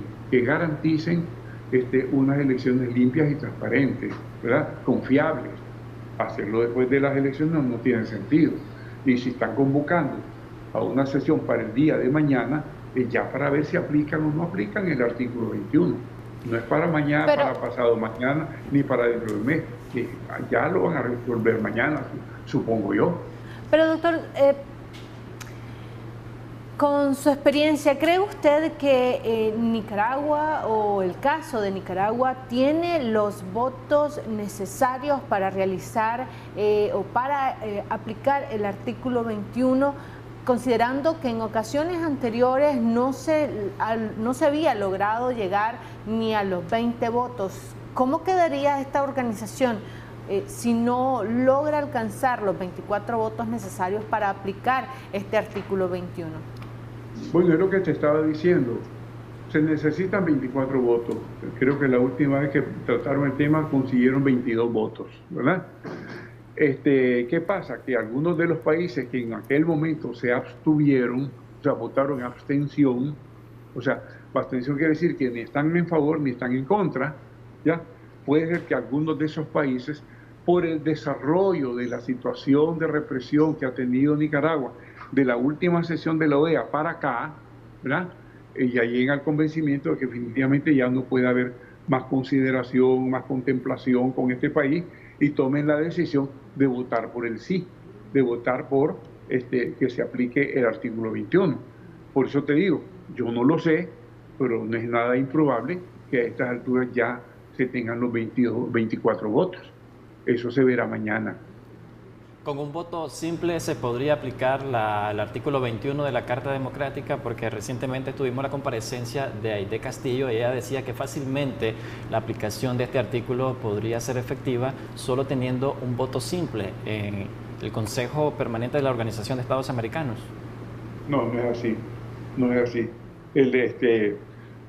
La ley, la Carta Democrática es bien clara. Dice que necesitan los 2/3 de votos, y los 2/3 son 24 votos, ¿verdad? Es bien clara la ley. Más bien el voto simple es para otro tipo de digamos, situaciones, como por ejemplo si se diera una reunión de consulta de los cancilleres, como fue la reunión de 27ª reunión de consulta del 1978, que con 18 votos, o sea, mayoría simple, le dijeron a Somoza que tenía que dejar el poder, ¿verdad? Eso fue, pero ese es otro mecanismo, la reunión de consulta de cancilleres. Pero aquí no están convocando a reunión de consulta de cancilleres, están convocando a aplicación del artículo 21 de la Carta Democrática. Son dos cosas diferentes. Con toda la presión, doctor, que está ejerciendo la comunidad internacional, ¿es posible, sí, que sea aplicada el artículo 21 de la Carta Democrática? Hemos visto, pues, de que la expresidenta de Costa Rica, Laura Chinchilla, se pronunció a las recientes detenciones contra opositores en Nicaragua. El secretario general de la Organización de Estados Americanos está presionando para que sea aplicada la Carta Democrática hacia el Estado de Nicaragua. Hay otros también, como es el... ¿Sí? La grita universal en contra de la represión que el gobierno sandinista está ejerciendo en Nicaragua contra la población y contra los opositores concretamente, ya es una grita universal. Ya hemos visto en los medios informativos, los cancilleres de Centroamérica, de Guatemala, Costa Rica, Panamá, República Dominicana, Belice, gobiernos como el gobierno de los Estados Unidos, el de Colombia, el de Chile, el de España, el de Reino Unido, el de Francia, el de Alemania, el de Noruega, etcétera, ¿verdad? La ONU, la OEA, la Unión Europea, es decir, las gritas organizaciones de derechos humanos como Amnistía Internacional y otros organismos de derechos humanos, todo el mundo ha gritado contra esta situación de represión. Es decir, ya prácticamente, digamos, el gobierno tiene en contra casi a todo el mundo, ¿ya? Y por su actuar. No es improbable que aprueben el artículo 21, no es improbable. Vamos a ver mañana, en todo caso, qué pasa. Aunque no es al Consejo Permanente al que le toca aprobar. El Consejo Permanente, una vez que escuche el informe que va a rendir el secretario general, junto con la Comisión Interamericana de Derechos Humanos, sobre el estado actual al día de mañana de los derechos humanos y de la represión en Nicaragua, lo que seguramente van a decidir es, primero, aceptar el informe, ¿verdad? Y segundo, convocar a una sesión extraordinaria de cancilleres, porque son los cancilleres en asamblea los que tienen que aplicar el artículo 21, no es el Consejo Permanente. De la sesión de mañana lo que puede salir es eso, una convocatoria a sesión extraordinaria de la Asamblea General, ¿verdad? Para que aplique el artículo 21. ¿Qué implicaciones podría tener en el caso que Nicaragua sea suspendida de la Organización de Estados Americanos? Porque solo ha habido 2 países en la historia que han sido expulsados o suspendidos de este órgano político. Bueno, mira, en el caso de Cuba no fue ni expulsión ni suspensión, porque en Nicaragua no existía siquiera la Carta Democrática, ¿verdad? Fue una condena y Cuba se retiró. Cuba nunca dejó de ser miembro, técnicamente hablando. De hecho, Cuba está considerado miembro, aunque el gobierno actual pues rechazó ir a sentarse a la OEA.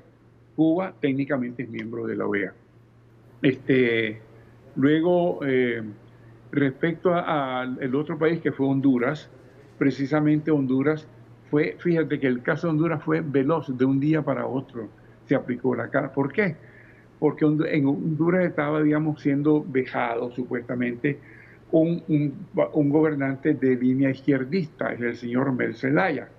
En ese momento tenía auge el izquierdismo en la OEA con Chávez, con Nicaragua y con otros países, Ecuador. Entonces, ¿qué pasó? Que presionaron y entonces los países votaron por expulsar a Honduras de la OEA, no por expulsar, perdón, por suspender a Honduras de la OEA, y eso se hizo de un día para otro. El caso de Nicaragua lleva meses. ¿Por qué? Porque precisamente se trata de aplicarlo en contra de un país, de un gobierno de corte izquierdista. Entonces los países de corte izquierdista luchan para bloquear eso, ¿ya? Pero ya, digamos, la situación de represión ha llegado a tales niveles que ya nadie puede estar, digamos, queriendo tratar de tapar el sol con un dedo, porque ya no es posible. Y entonces los países que no son izquierdistas, pero que tienen una sensibilidad democrática y por los derechos humanos, van a tener que votar a favor de la resolución, ¿verdad? Eso es lo que por lógica se deduce, porque no se sabe, probablemente tener un conocimiento cierto. Nosotros aquí no lo tenemos, lo pueden tener los que están allá, los que están en el seno de la OEA y que participan de las consultas, de los intercambios, de los diálogos entre los países, ¿verdad? Doctor. Entonces, si lo están proponiendo ahorita es porque han llegado a ese convencimiento. Doctor Parrales, hablemos de lo que pueden hacer los opositores para presionar al gobierno del presidente Ortega. En este contexto podemos hablar de que se puede ir a elecciones. ¿Todavía es viable esa vía? Bueno, yo soy de la idea, lo dije en otra ocasión, en otra entrevista, de que mientras, digamos, no se agote las instancias de la sociedad internacional y que este gobierno no haya dado su respuesta a esas instancias, una vez que lleguemos a ese punto y no se consiguió nada, yo diría, bueno, yo coincidiría con los que desde ahora ya están diciendo que ya no hay posibilidad de elecciones limpias. Yo tendría que decir, vamos a unas elecciones fraudulentas. Pero creo que hay que esperar, digamos, que haya una iniciativa de la comunidad internacional y una respuesta de este gobierno. De hecho, fíjate que hay ahorita una iniciativa interesante que surgió en estos días pasados. El gobierno de Argentina, el presidente Fernández, que aunque es un gobierno de izquierda, ¿verdad?, tiene como vicepresidenta a la señora Kirchner, que fue presidenta de izquierda. Sin embargo, condenaron los abusos contra los derechos humanos de este gobierno, lo dijo el presidente Fernández, ¿verdad? Y pidió que se libere a todos los candidatos presidenciales y a los demás presos que se tienen, no solo los de ahorita, sino los 120 y tantos que están de hace rato. Pero al mismo tiempo, el canciller de Argentina, el señor de Mello, se comunicó con el secretario de Estado de Estados Unidos y le propuso un plan para digamos, mediar, ¿verdad?, ante el gobierno de Nicaragua, por un lado para que, digamos, deje de reprimir, y por otro lado para que se siente a dialogar con la oposición, para que se busque una salida pacífica a esta situación. A esa iniciativa se sumaron el gobierno de Portugal, el gobierno de España, el gobierno de Costa Rica, el gobierno de Colombia, el gobierno de Chile, ¿verdad? Y entonces parece el señor de Mello está estudiando el plan para presentarlo. Y si este gobierno ve el plan aceptable y favorable, pues podremos tener por ahí, digamos, un camino para una solución pacífica en nuestra situación y para verdaderamente sentar las bases de lo que sería unas elecciones justas y limpias, ¿ya? Vamos a ver, primero, cuando presenten el plan estos señores, y segundo, la reacción que va a tener el gobierno Ortega Murillo. Entonces, ahí veremos. Si la reacción Ortega Murillo es negativa, yo tendría que decir, aquí ya no hay nada que hacer, aquí estas elecciones van a ser fraudulentas. Pero si la reacción del gobierno Ortega Murillo se abre al diálogo, digamos, aminora o amaina la represión y la cesa, entonces habrá perspectivas de tener unas elecciones aceptables. Doctor, mientras se dan o se agotan estos esfuerzos por parte de las organizaciones internacionales y de los países, la oposición debe continuar movilizada, debe continuar realizando actividades evidentemente cívicas para exigir, uno, por ejemplo, la liberación de todos los presos políticos, dos, exigir unas reformas electorales o elecciones transparentes, que ha sido el llamado que han hecho las diversas organizaciones opositoras, en su momento la UNAV y en su momento también Alianza Cívica junto al Partido Ciudadanos por la Libertad. ¿Realmente cabe este tipo de acciones en este contexto? Mira, yo creo que si son personas de convicción, seguirán en la lucha, seguirán manifestándose de diversas maneras, seguirán expresándose en contra de este gobierno represor. ¿Por qué? Porque son personas de convicciones, ¿ya? Si fueran personas que hacen algo por mero deporte o por mero snobismo, podría entender que de hoy a mañana ya cambien de actitud. Pero cuando son personas que fundamentan su conducta en criterios de valor, en principios, tener por seguro que son personas que van a seguir todos los que sean partidos de oposición verdadera. Y eso es precisamente lo que distingue a los verdaderos partidos de oposición de estos partidos satélites del frente, que son gente que no tienen convicciones, que lo único que tienen, digamos, es una búsqueda de puestecitos en la estructura del poder y de ganar un dinero fácil y suave, ¿verdad? Pero si sos persona de convicción, vas a seguir en la lucha.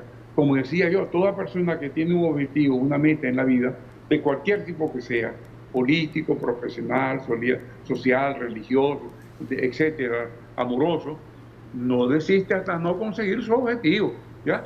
Porque tienen una convicción.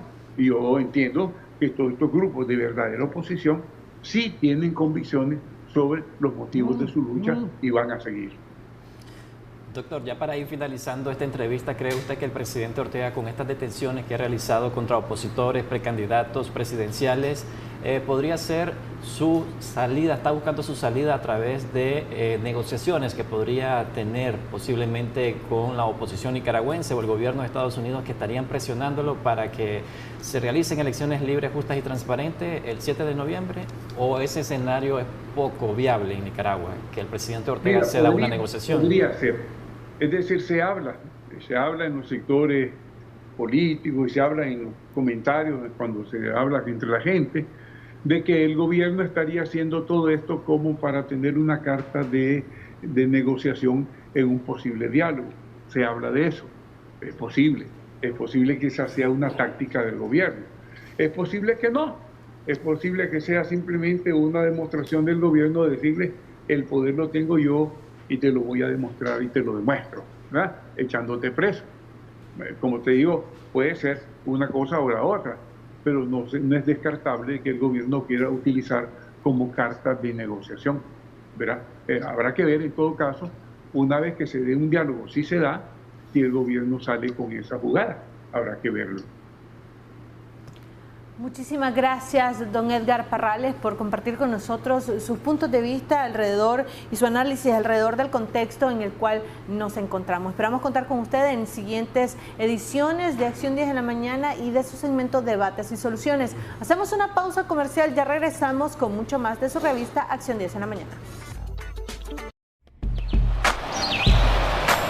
Ya regresamos con Acción 10 en la mañana.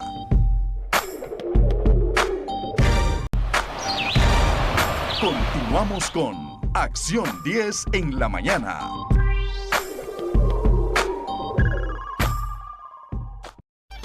Continuamos con más de Acción 10 en la mañana acá en su segmento Debates y Soluciones, y ya nos acompaña otro invitado precisamente para hablar sobre el recrudecimiento de la represión que está ejerciendo el presidente Ortega contra la clase política nicaragüense, y ese tema será abordado en una sesión de la Organización de Estados Americanos. ¿Cuáles serían los escenarios para Nicaragua este próximo martes 15 de junio? Ya nos va a explicar nuestro invitado. ¿Así es, Michelle?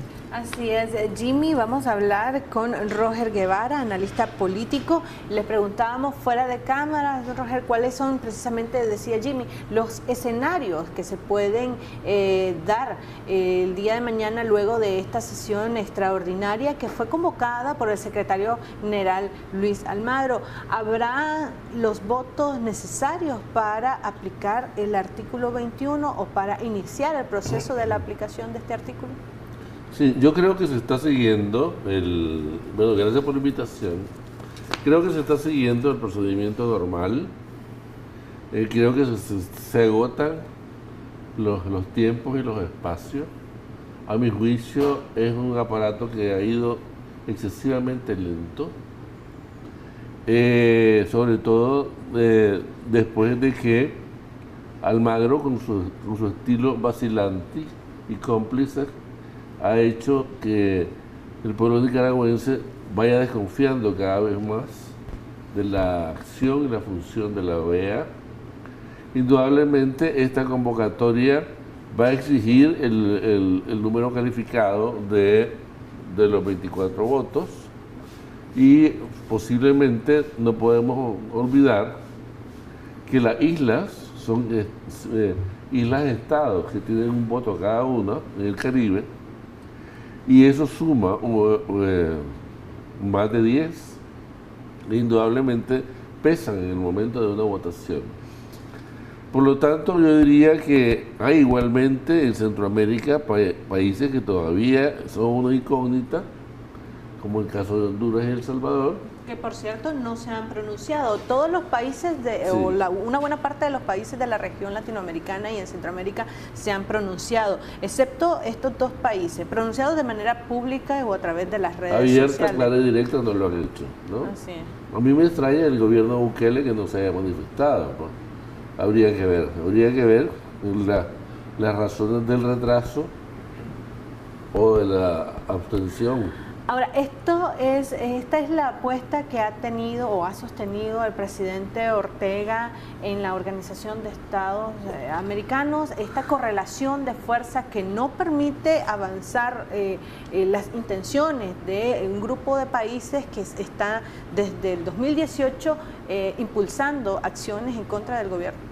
Sí, yo creo que hay una acción de estos países de la OEA frente a los Estados Unidos que se supone que a cambio de votos accionan o reaccionan en la OEA. Es decir, y que por supuesto esta acción y reacción se debe a apoyo material o político que Estados Unidos le brinda a estos pequeños países.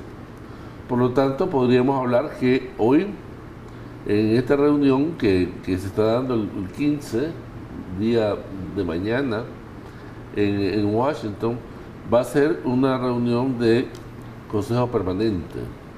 El Consejo Permanente, según el procedimiento, establece la mayoría calificada, y esta mayoría calificada habría que ver si esos dos votos de la última vez ya han sido superados y se alcanzan los 24. Indudablemente que si no se alcanzan, el secretario general va a decir: yo ya hice, yo ya convoqué, yo ya presenté, pero ustedes ya vieron que no se dio. Y como es público en cámara, posiblemente eso va a justificar su inacción, pero todos sabemos de que estos teatros parlamentarios, por lo menos los diplomáticos, sabemos que buena parte de ese teatro ya viene previamente arreglado. Doctor, ¿ya? El hecho de que el caso de Nicaragua sea llevado nuevamente ante la Organización de Estados Americanos, ¿esto crea a nivel nacional alguna expectativa o prácticamente quedaría una resolución más como se ha venido viendo desde el 2018 con el inicio de la crisis sociopolítica en el país? Sí, yo creo que claramente es una reunión que en el momento de ser positivo para los nicaragüenses, no es más que la invitación oficial para una nueva convocatoria, esta vez de cancilleres. ¿Tardará el proceso para que a Nicaragua se le aplique la carta del artículo 21? Exacto. ¿Por cuánto tiempo? La pregunta es que si realmente se va a aplicar la carta democrática antes del proceso electoral o después, porque después prácticamente no tendríamos elecciones libres y transparentes. Tendría que ser antes, porque Ortega va a pensar, como lógicamente se supone, que después de las elecciones, sea como fueren o a como sean, él se está legitimando. Y el organismo internacional no va a actuar después de una legitimación. Y esto, por supuesto, nos impone la idea de que tiene que ser antes del 7 de noviembre. Pero la comunidad internacional, suponiendo que no se logran los votos para iniciar el proceso de la aplicación de la Carta Democrática, la comunidad internacional podría legitimar unas elecciones en donde se apresó a 4 precandidatos en unas elecciones en donde se descabezó un movimiento que es frontal contra el gobierno, crítico del gobierno, incluso son disidentes del mismo partido de gobierno, y en donde asistan a unas elecciones partidos que son denominados zancudos, que no representan realmente una gran cantidad de ciudadanos. Yo creo que queda a discreción del secretario general. Aun cuando no se consiguiera el número calificado de los 2/3, si esto fuera creciendo, en crecimiento, aumentando ese tipo de represión, podrá el secretario general en todo momento, con esas causales, convocar a una reunión de cancilleres. Yo creo que la labor del secretario es clave en esto, y yo estoy sorprendido de que con tanta represión al interior, con tanta noticia, no se haya convocado a una reunión de cancilleres donde justamente podría terminar en una reunión de consulta y tener únicamente 18 votos para que sea válida la deslegitimación, que es equivalente a la aplicación del artículo 21. Por lo tanto, yo diría que habría que considerar la acción del secretario general, verla muy de cerca, porque indudablemente el pueblo nicaragüense desconfía, por su antecedente tupamaro y de izquierda, ¿verdad?, desconfía de la posición del secretario y su imparcialidad. Esta declaración de deslegitimación se puede dar en este contexto o se debe esperar unas elecciones. Este es el artículo 18, ¿no? El que usted acaba de mencionar, de la Carta Democrática, en donde el 2021. Sí. Se puede con 18 votos únicamente. Cuando es una reunión como la de Somoza, pues, una reunión de cancilleres de consulta, digamos, con sola presencia afirmativa de 18 cancilleres, es un procedimiento que se agota en sí. Y lo que hubiera cabido es la reunión de cancilleres, ya era motivo suficiente, y no nuevamente proceder a la aplicación o buscar la aplicación del 2021, puesto que existen muchas más posibilidades de seguir negociando. Ahora, sobre esto de la negociación, yo creo que es importante quedar claro que las izquierdas están preocupadas. Hablo de México, hablo de la Argentina, hablo de Bolivia, hablo inclusive de Costa Rica, ¿ya? Inclusive los gobiernos ibéricos, pues España y Portugal. Creo que hay un deseo de encontrarle salidas a esto, y justamente el presidente argentino estaba buscando una reunión, una convocatoria que tendría que llevarse a cabo hoy en Costa Rica, donde se está buscando a través de la presencia de su hermano Humberto y encontrar soluciones a esto, ya, porque el gran embajador del presidente Ortega es su hermano en Costa Rica y se está encargando de todas las relaciones internacionales y tratando de encontrar perspectivas diferentes que no sean la visión norteamericana. Ahora, Estados Unidos obviamente es un gobierno de izquierda, y este gobierno de izquierda propone encontrar una salida para estar en armonía con el resto de países que son de la misma ideología.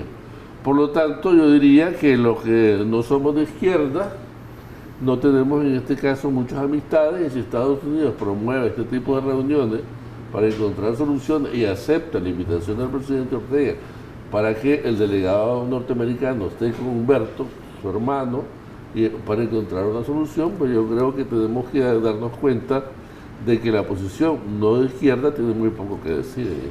¿Qué tanto incidirá para conseguir esos 24 votos que necesita la Organización de Estados Americanos para aplicar el artículo 21 al Estado de Nicaragua el hecho de que el secretario general de la Organización de Estados Americanos, Luis Almagro, ya catalogara al presidente Ortega como una nueva dictadura? Yo creo que hay cosas del dicho al hecho. Una cosa es lo que se dice y otra cosa es lo que se hace. Los diplomáticos eso lo sabemos muy bien. Yo creo que es importante quedar claro, pues, de que hay coincidencia entre lo que se dice y lo que se hace. Habría que verlo. Pero el hecho de catalogarlo ya como una dictadura crea un campanazo de alerta para el resto de países, ya sea para Latinoamérica o para el mundo. Es una advertencia para el gobierno de Ortega, que si lo dice Almagro no lo dice por sí solo. Almagro es la expresión de los intereses de muchos países miembros y en particular de los más poderosos, del más poderoso, ¿verdad? Entonces yo creo que es importante quedar claro de que Almagro lo que hace es una advertencia al calificarlo, al tipificarlo de esa manera.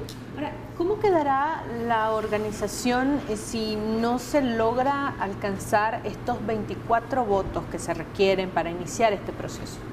Yo creo que él tiene una justificación técnica. Él ya convocó y no resultó. Se debilita la organización, se debilita su credibilidad en los países que han creído que esto podría ser un marco de solución.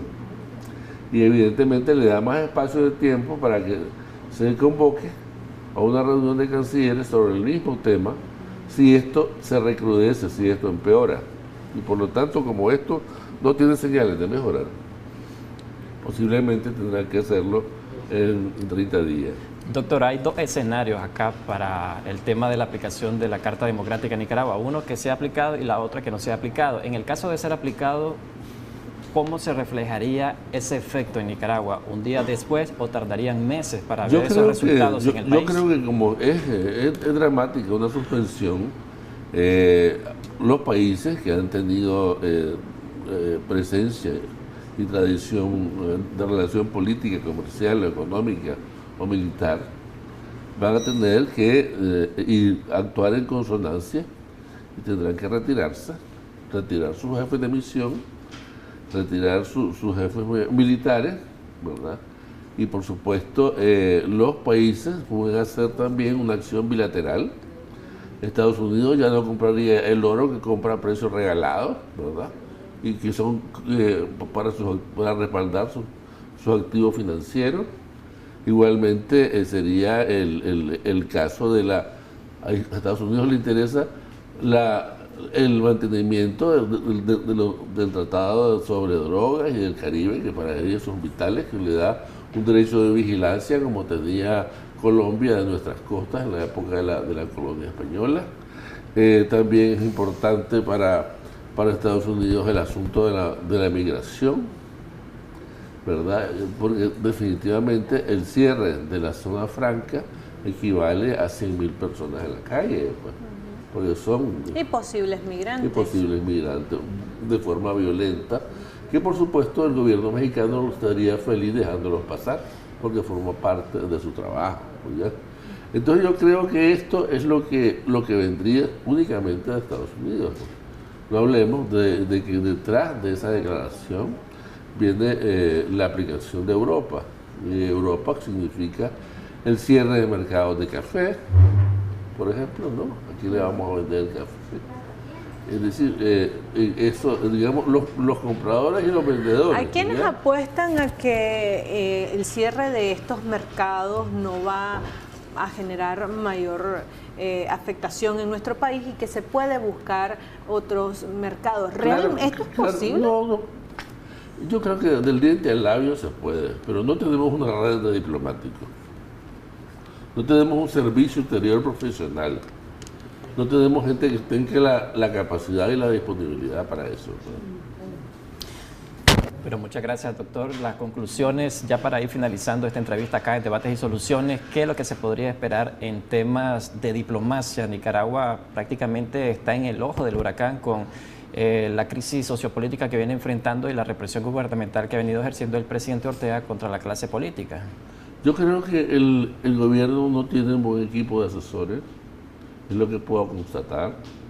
Segundo, se empecina en tropezar y en aplicar una situación, trasladar la situación de fuerza del interior que utiliza hacia el exterior. Y por lo tanto, estamos hablando de que no se puede aplicar la misma receta y que Estados Unidos estará pendiente de una negociación que resulte entre ellos, acompañados de los países de izquierda y el gobierno de Ortega, para ver de qué forma, clara, se cumple lo prometido por Biden de democratizar la región cuanto antes. Gracias, doctor, por acompañarnos acá en Debates y Soluciones de Acción 10 en la mañana. Muchísimas gracias, don Roger. Esperamos contar con usted en siguientes ediciones. Queremos compartir con ustedes algunas de las tendencias de las entrevistas que realizamos en Debates y Soluciones en nuestra página o a través de nuestra página en Facebook. Búscanos como Canal 10 Nicaragua. El viernes tuvimos como invitada a Dora María Telles. Ella, la entrevista de ella generó 66.481 personas alcanzadas, 20.295 interacciones. De estas, 779 fueron comentarios y 192 veces fue compartida. En una segunda parte de Debates y Soluciones tuvimos como invitada a la defensora de derechos humanos Aide Castillo.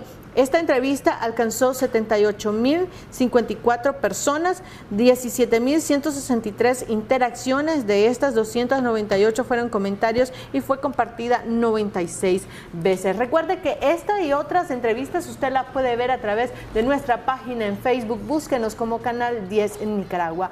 Pausa y regresamos con más de su revista Acción 10 en la mañana.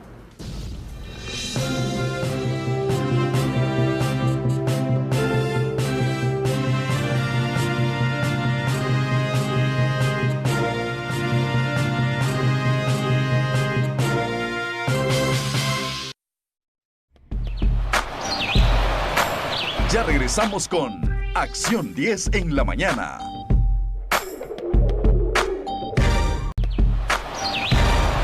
Continuamos con Acción 10 en la mañana.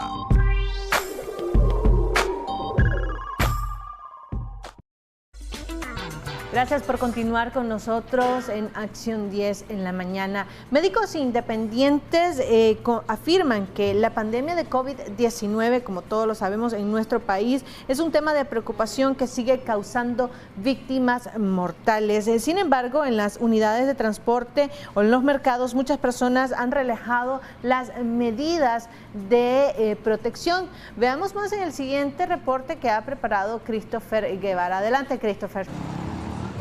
La pandemia del coronavirus continúa siendo un problema latente en diversas partes del mundo. Nicaragua no es la excepción.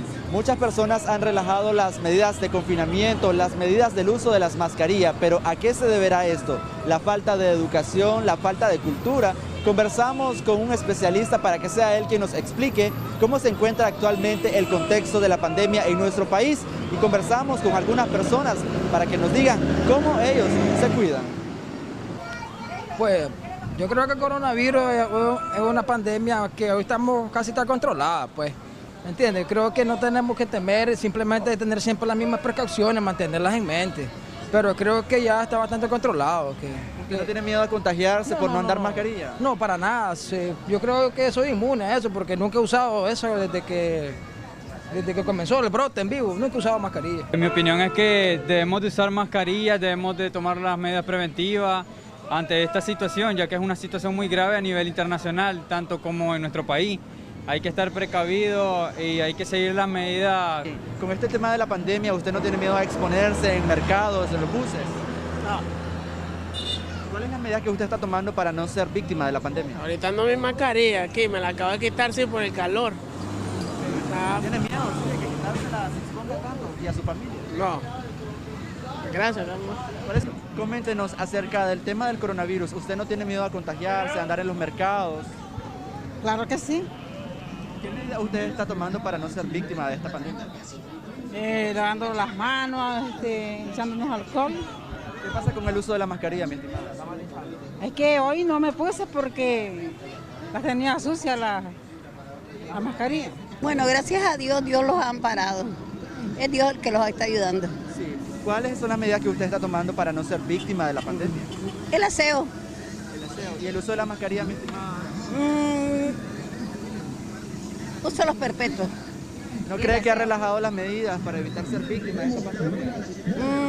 Dios está con nosotros, con los nicaragüenses. Pero mientras yo esté cohabitando con otras personas, yo tengo que ser responsable y ponerme la mascarilla. Esto que estoy haciendo no es correcto. Estarme tocando la mascarilla en la mera nariz para subirme, hay que ajustársela. ¿Por qué le digo esto? Porque nosotros que andamos en la calle andamos tocando superficies donde hay gotitas de saliva que personas que no usan la mascarilla dejan en la superficie. yo agarro y me la traslado hacia la nariz. Eso no se debe hacer, estarse cuidando. Por protección de su vida y la de los demás, debe tomar las medidas pertinentes para no contaminarse. Y eso es fundamentalmente el uso de la mascarilla. Los mercados, las paradas de buses, las rutas son lugares o puntos críticos para la exposición de la vida misma ante la pandemia del coronavirus. El médico ya refería las medidas que debemos de tomar para evitar ser víctima de esta latente enfermedad en nuestro país. El correcto lavado de manos, el uso de la mascarilla y evitar aglomeraciones, como podemos observar en los diferentes centros de compras de nuestro país. Es la información que tenemos hasta el momento. Quiero retornar la señal allá en estudio con ustedes. Gracias, Christopher, por reiterar las recomendaciones de los médicos ante la pandemia del COVID-19. Recuerde, el lavado constante de manos es muy importante y el cambio también del cubrebocas. Yo les dejo ahora con Odili Vargas, que está preparada con más información. Adelante, Odili.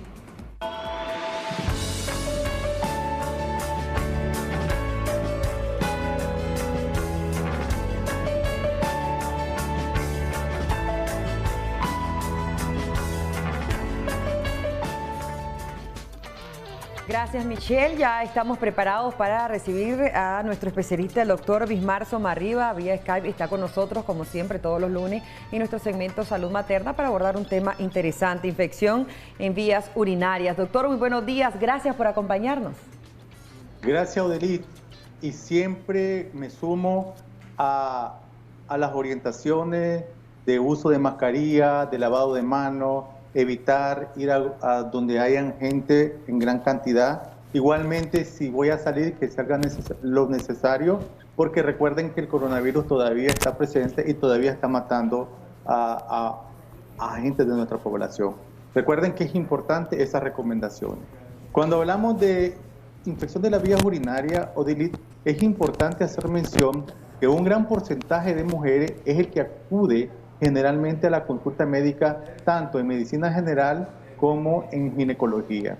Y a veces, Odilit, estas mujeres andan con infección de vías urinarias asintomáticas, y es donde nosotros podemos estar evaluando posteriormente que esta infección se puede volver más crónica o más dañina. ¿Por qué? Porque recuerden que primero está a nivel de vejiga, luego sube a nivel de uréter y luego llega a riñones. Entonces ya puede causar un daño renal, y a veces este daño renal te puede causar infección de vías urinarias.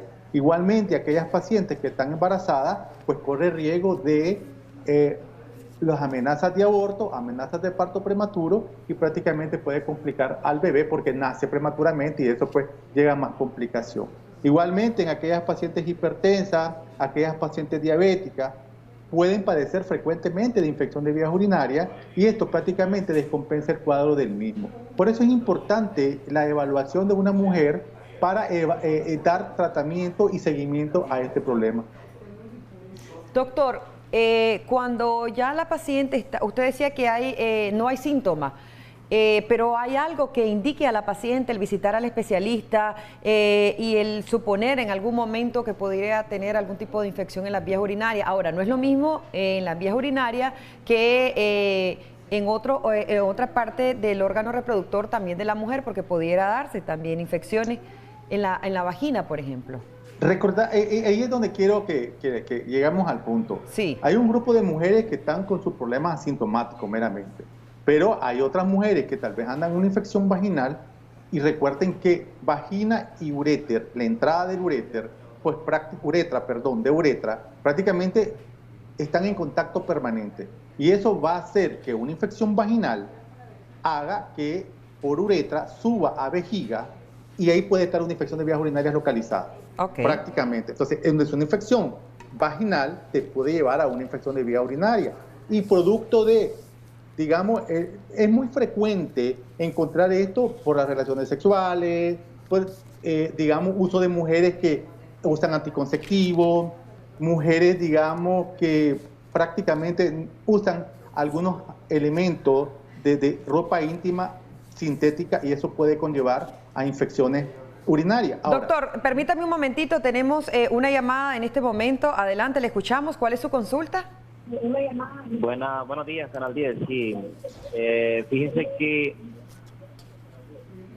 quería abordar un poco el tema. Yo tengo una niña de 5 años y fíjese que ella está comenzando con como que le duele al orinar y tiene inconsistencia al orinar.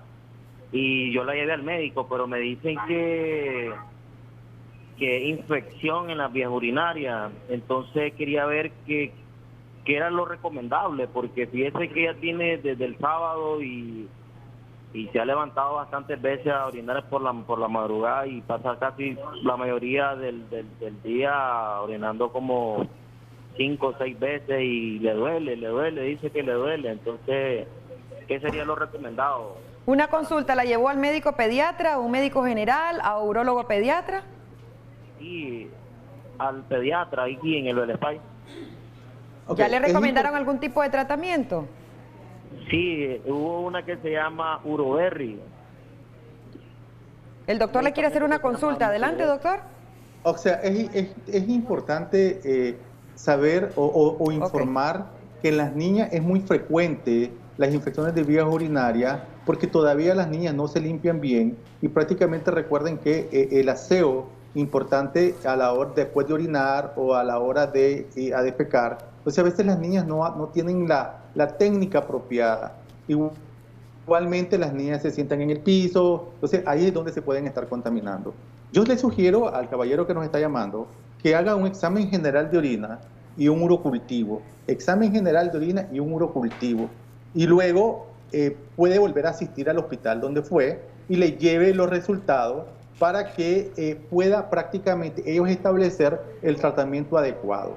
Muchas veces damos nosotros por protocolo, ya sabemos, por norma, decimos, este es el tratamiento que vamos a aplicar, pero si la niña se está quejando, no hay cambio a las 48 horas de tratamiento que se estableció, 48 72 horas, pues entonces yo le sugiero que se haga examen general de orina a la niña y un urocultivo. Primero limpie bien sus partecitas, deje que salga el orín primero, luego en el chorro de en medio, toma la muestra, pero eso lo hace en el laboratorio, donde lo vaya a hacer para que sea un poco más fidedigna la muestra. Y no dejarla porque a veces piensan de que ya tomó la muestra, todavía la espero, voy al laboratorio, tardo tiempo y al final lo que hay es proliferación bacteriana y prácticamente ese examen no me va a servir. Doctor, ¿esa prueba es en ayuna, doctor?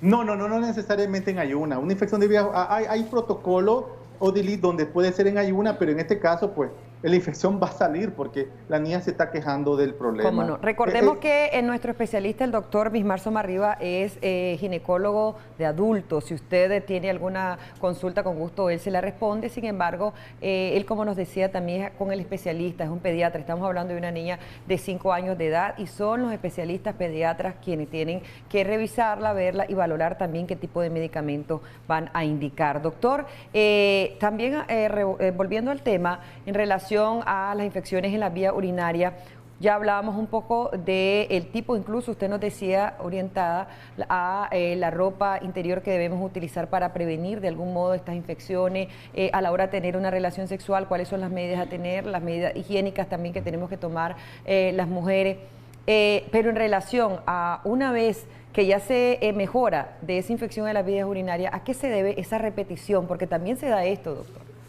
Mira, a veces se dan infecciones urinarias a repetición, Odilit, porque nosotros como médicos establecemos un plan de tratamiento. A veces recuerden que no solo puede ser una bacteria, pueden ser múltiples bacterias las que pueden estar atacando y tal vez el tratamiento que establecimos solamente ataca a determinadas bacterias. Entonces yo lo que sugiero, como le decíamos al caballero, en el caso de las pacientes ya adultas, nosotros tenemos que hacerle un examen general de orina y un urocultivo que nos permita a nosotros dar la bacteria que es y el tratamiento que es. Y así nosotros podemos establecer, digamos, el tratamiento adecuado. Sin embargo, hay muchas mujeres que tienen infección de vías urinarias a repetición y a esas mujeres son las que tenemos que meternos a estudio, porque tenemos que buscar la causa del por qué se está dando repetición del mismo. Por ejemplo, la mujer menopáusica es muy frecuente la infección de vías urinarias porque falta estrógeno y eso hace que la vejiga tenga problemas de la capacidad, digamos, de mantener las bacterias propias y atacar las bacterias que llegan de otro lado. Gracias. Y también igualmente, esa es la causa principal. Gracias, doctor, por esas grandes orientaciones e información. Ahí veíamos también el número de teléfono en pantalla. Si quiere hacerle una consulta vía telefónica al doctor Mismar Somarriba, con mucho gusto él le va a atender. Gracias por habernos acompañado, doctor. Dios le bendiga. Bueno, de inmediato nos vamos también con alguien que está más que preparada, nuestra Tati. Buenos días.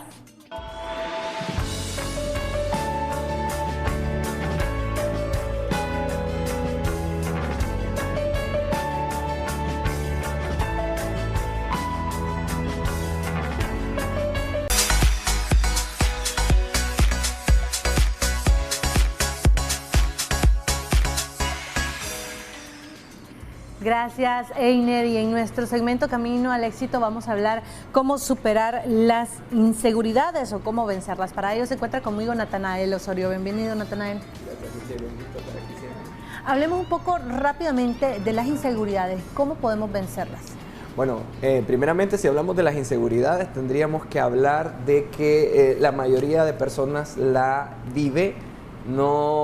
A veces creemos de que somos únicos por el hecho de que yo me siento inseguro o que en mí está pasando esto porque soy o tengo alguna característica física o alguna trayectoria, ya sea emocional, ya sea familiar, con la cual pues no me siento superior o no me siento mejor que los demás. Las inseguridades se comienzan desde niños y se forman desde la familia, se forman desde el trato, pero esto crece y uno debería de lograr sobreponerse y hasta controlarlas o superarlas en el mejor de los casos. Se producen de diferentes maneras, a veces por una palabra, a veces es por algún choque que tengamos emocional o alguna característica que pase en nuestra vida y entonces nos marca y nosotros lo guardamos como un hecho de, bueno, en esto no funciono o en esto no soy bueno, por lo tanto no tengo el valor que quisiera. ¿Cómo superamos estas inseguridades, estos miedos? Primero entendiendo de que no podemos ser personas perfectas. Yo creo que la introspección, donde nosotros comenzamos a analizarnos y comenzamos a buscar de nosotros mismos y comenzar a entender que pues no vamos a ser mejores que todos, ni vamos a ser superiores a todos, sino que lo que necesitamos entender es que está bien como somos. Comenzamos a trabajar en nuestras inseguridades y si creemos que algo no somos buenos, todas las personas son perfectibles, o sea que podemos alcanzar un nuevo nivel. Hay casos donde seres humanos en la historia han tenido enormes problemas. Personas como Demóstenes, que era tartamudo y pudo dar uno de los mejores discursos. Hay personas que tienen problemas para correr y se vuelven maratonistas. O sea, el lograr luchar contra nuestras inseguridades nos hace cada vez más fuerte. Si usted tiene algún temor, si usted tiene algún sentimiento de que no puede hacer algo, comience a practicar. ¿Tu recomendación es enfrentar entonces los temores? Enfrentarlos de una manera inteligente, porque si fracasamos en una inseguridad, lo que provoca es que todavía no... Exacto. Entonces, no es que usted va a comenzar ahorita, bueno, le tengo temor o me siento inseguro a hablar en público y de pronto se lanza a hablar en público y puede ser mucho más difícil y perjudicial. Comience a hablar con grupos más pequeños, comience a intentarlo, practique solo, enfrente al espejo, hable. Entonces, uno tiene que llevar un patrón de crecimiento poco a poco y la inseguridad va a ir disminuyéndose, se va a ir desvaneciendo poco a poco. Usted puede lograrlo siempre y cuando comience a trabajar en su persona y mejorar cada día. Excelente, Natanael. Gracias por esas recomendaciones. Ahí teníamos también las redes sociales de Natanael para que usted también pueda buscarlo a través de estas y pueda encontrar más consejos alrededor de este tema. Nosotros hasta aquí llegamos con la edición de hoy, lunes de Acción 10 en la mañana, pero antes queremos felicitar con mucho cariño al jovencito Charlie Barbosa. Él es sobrino de nuestro compañero de labores, Roger Sánchez. Muchísimas felicidades. Esperamos que la pases a lo grande. Muchísimas felicidades. Chao. Hasta mañana.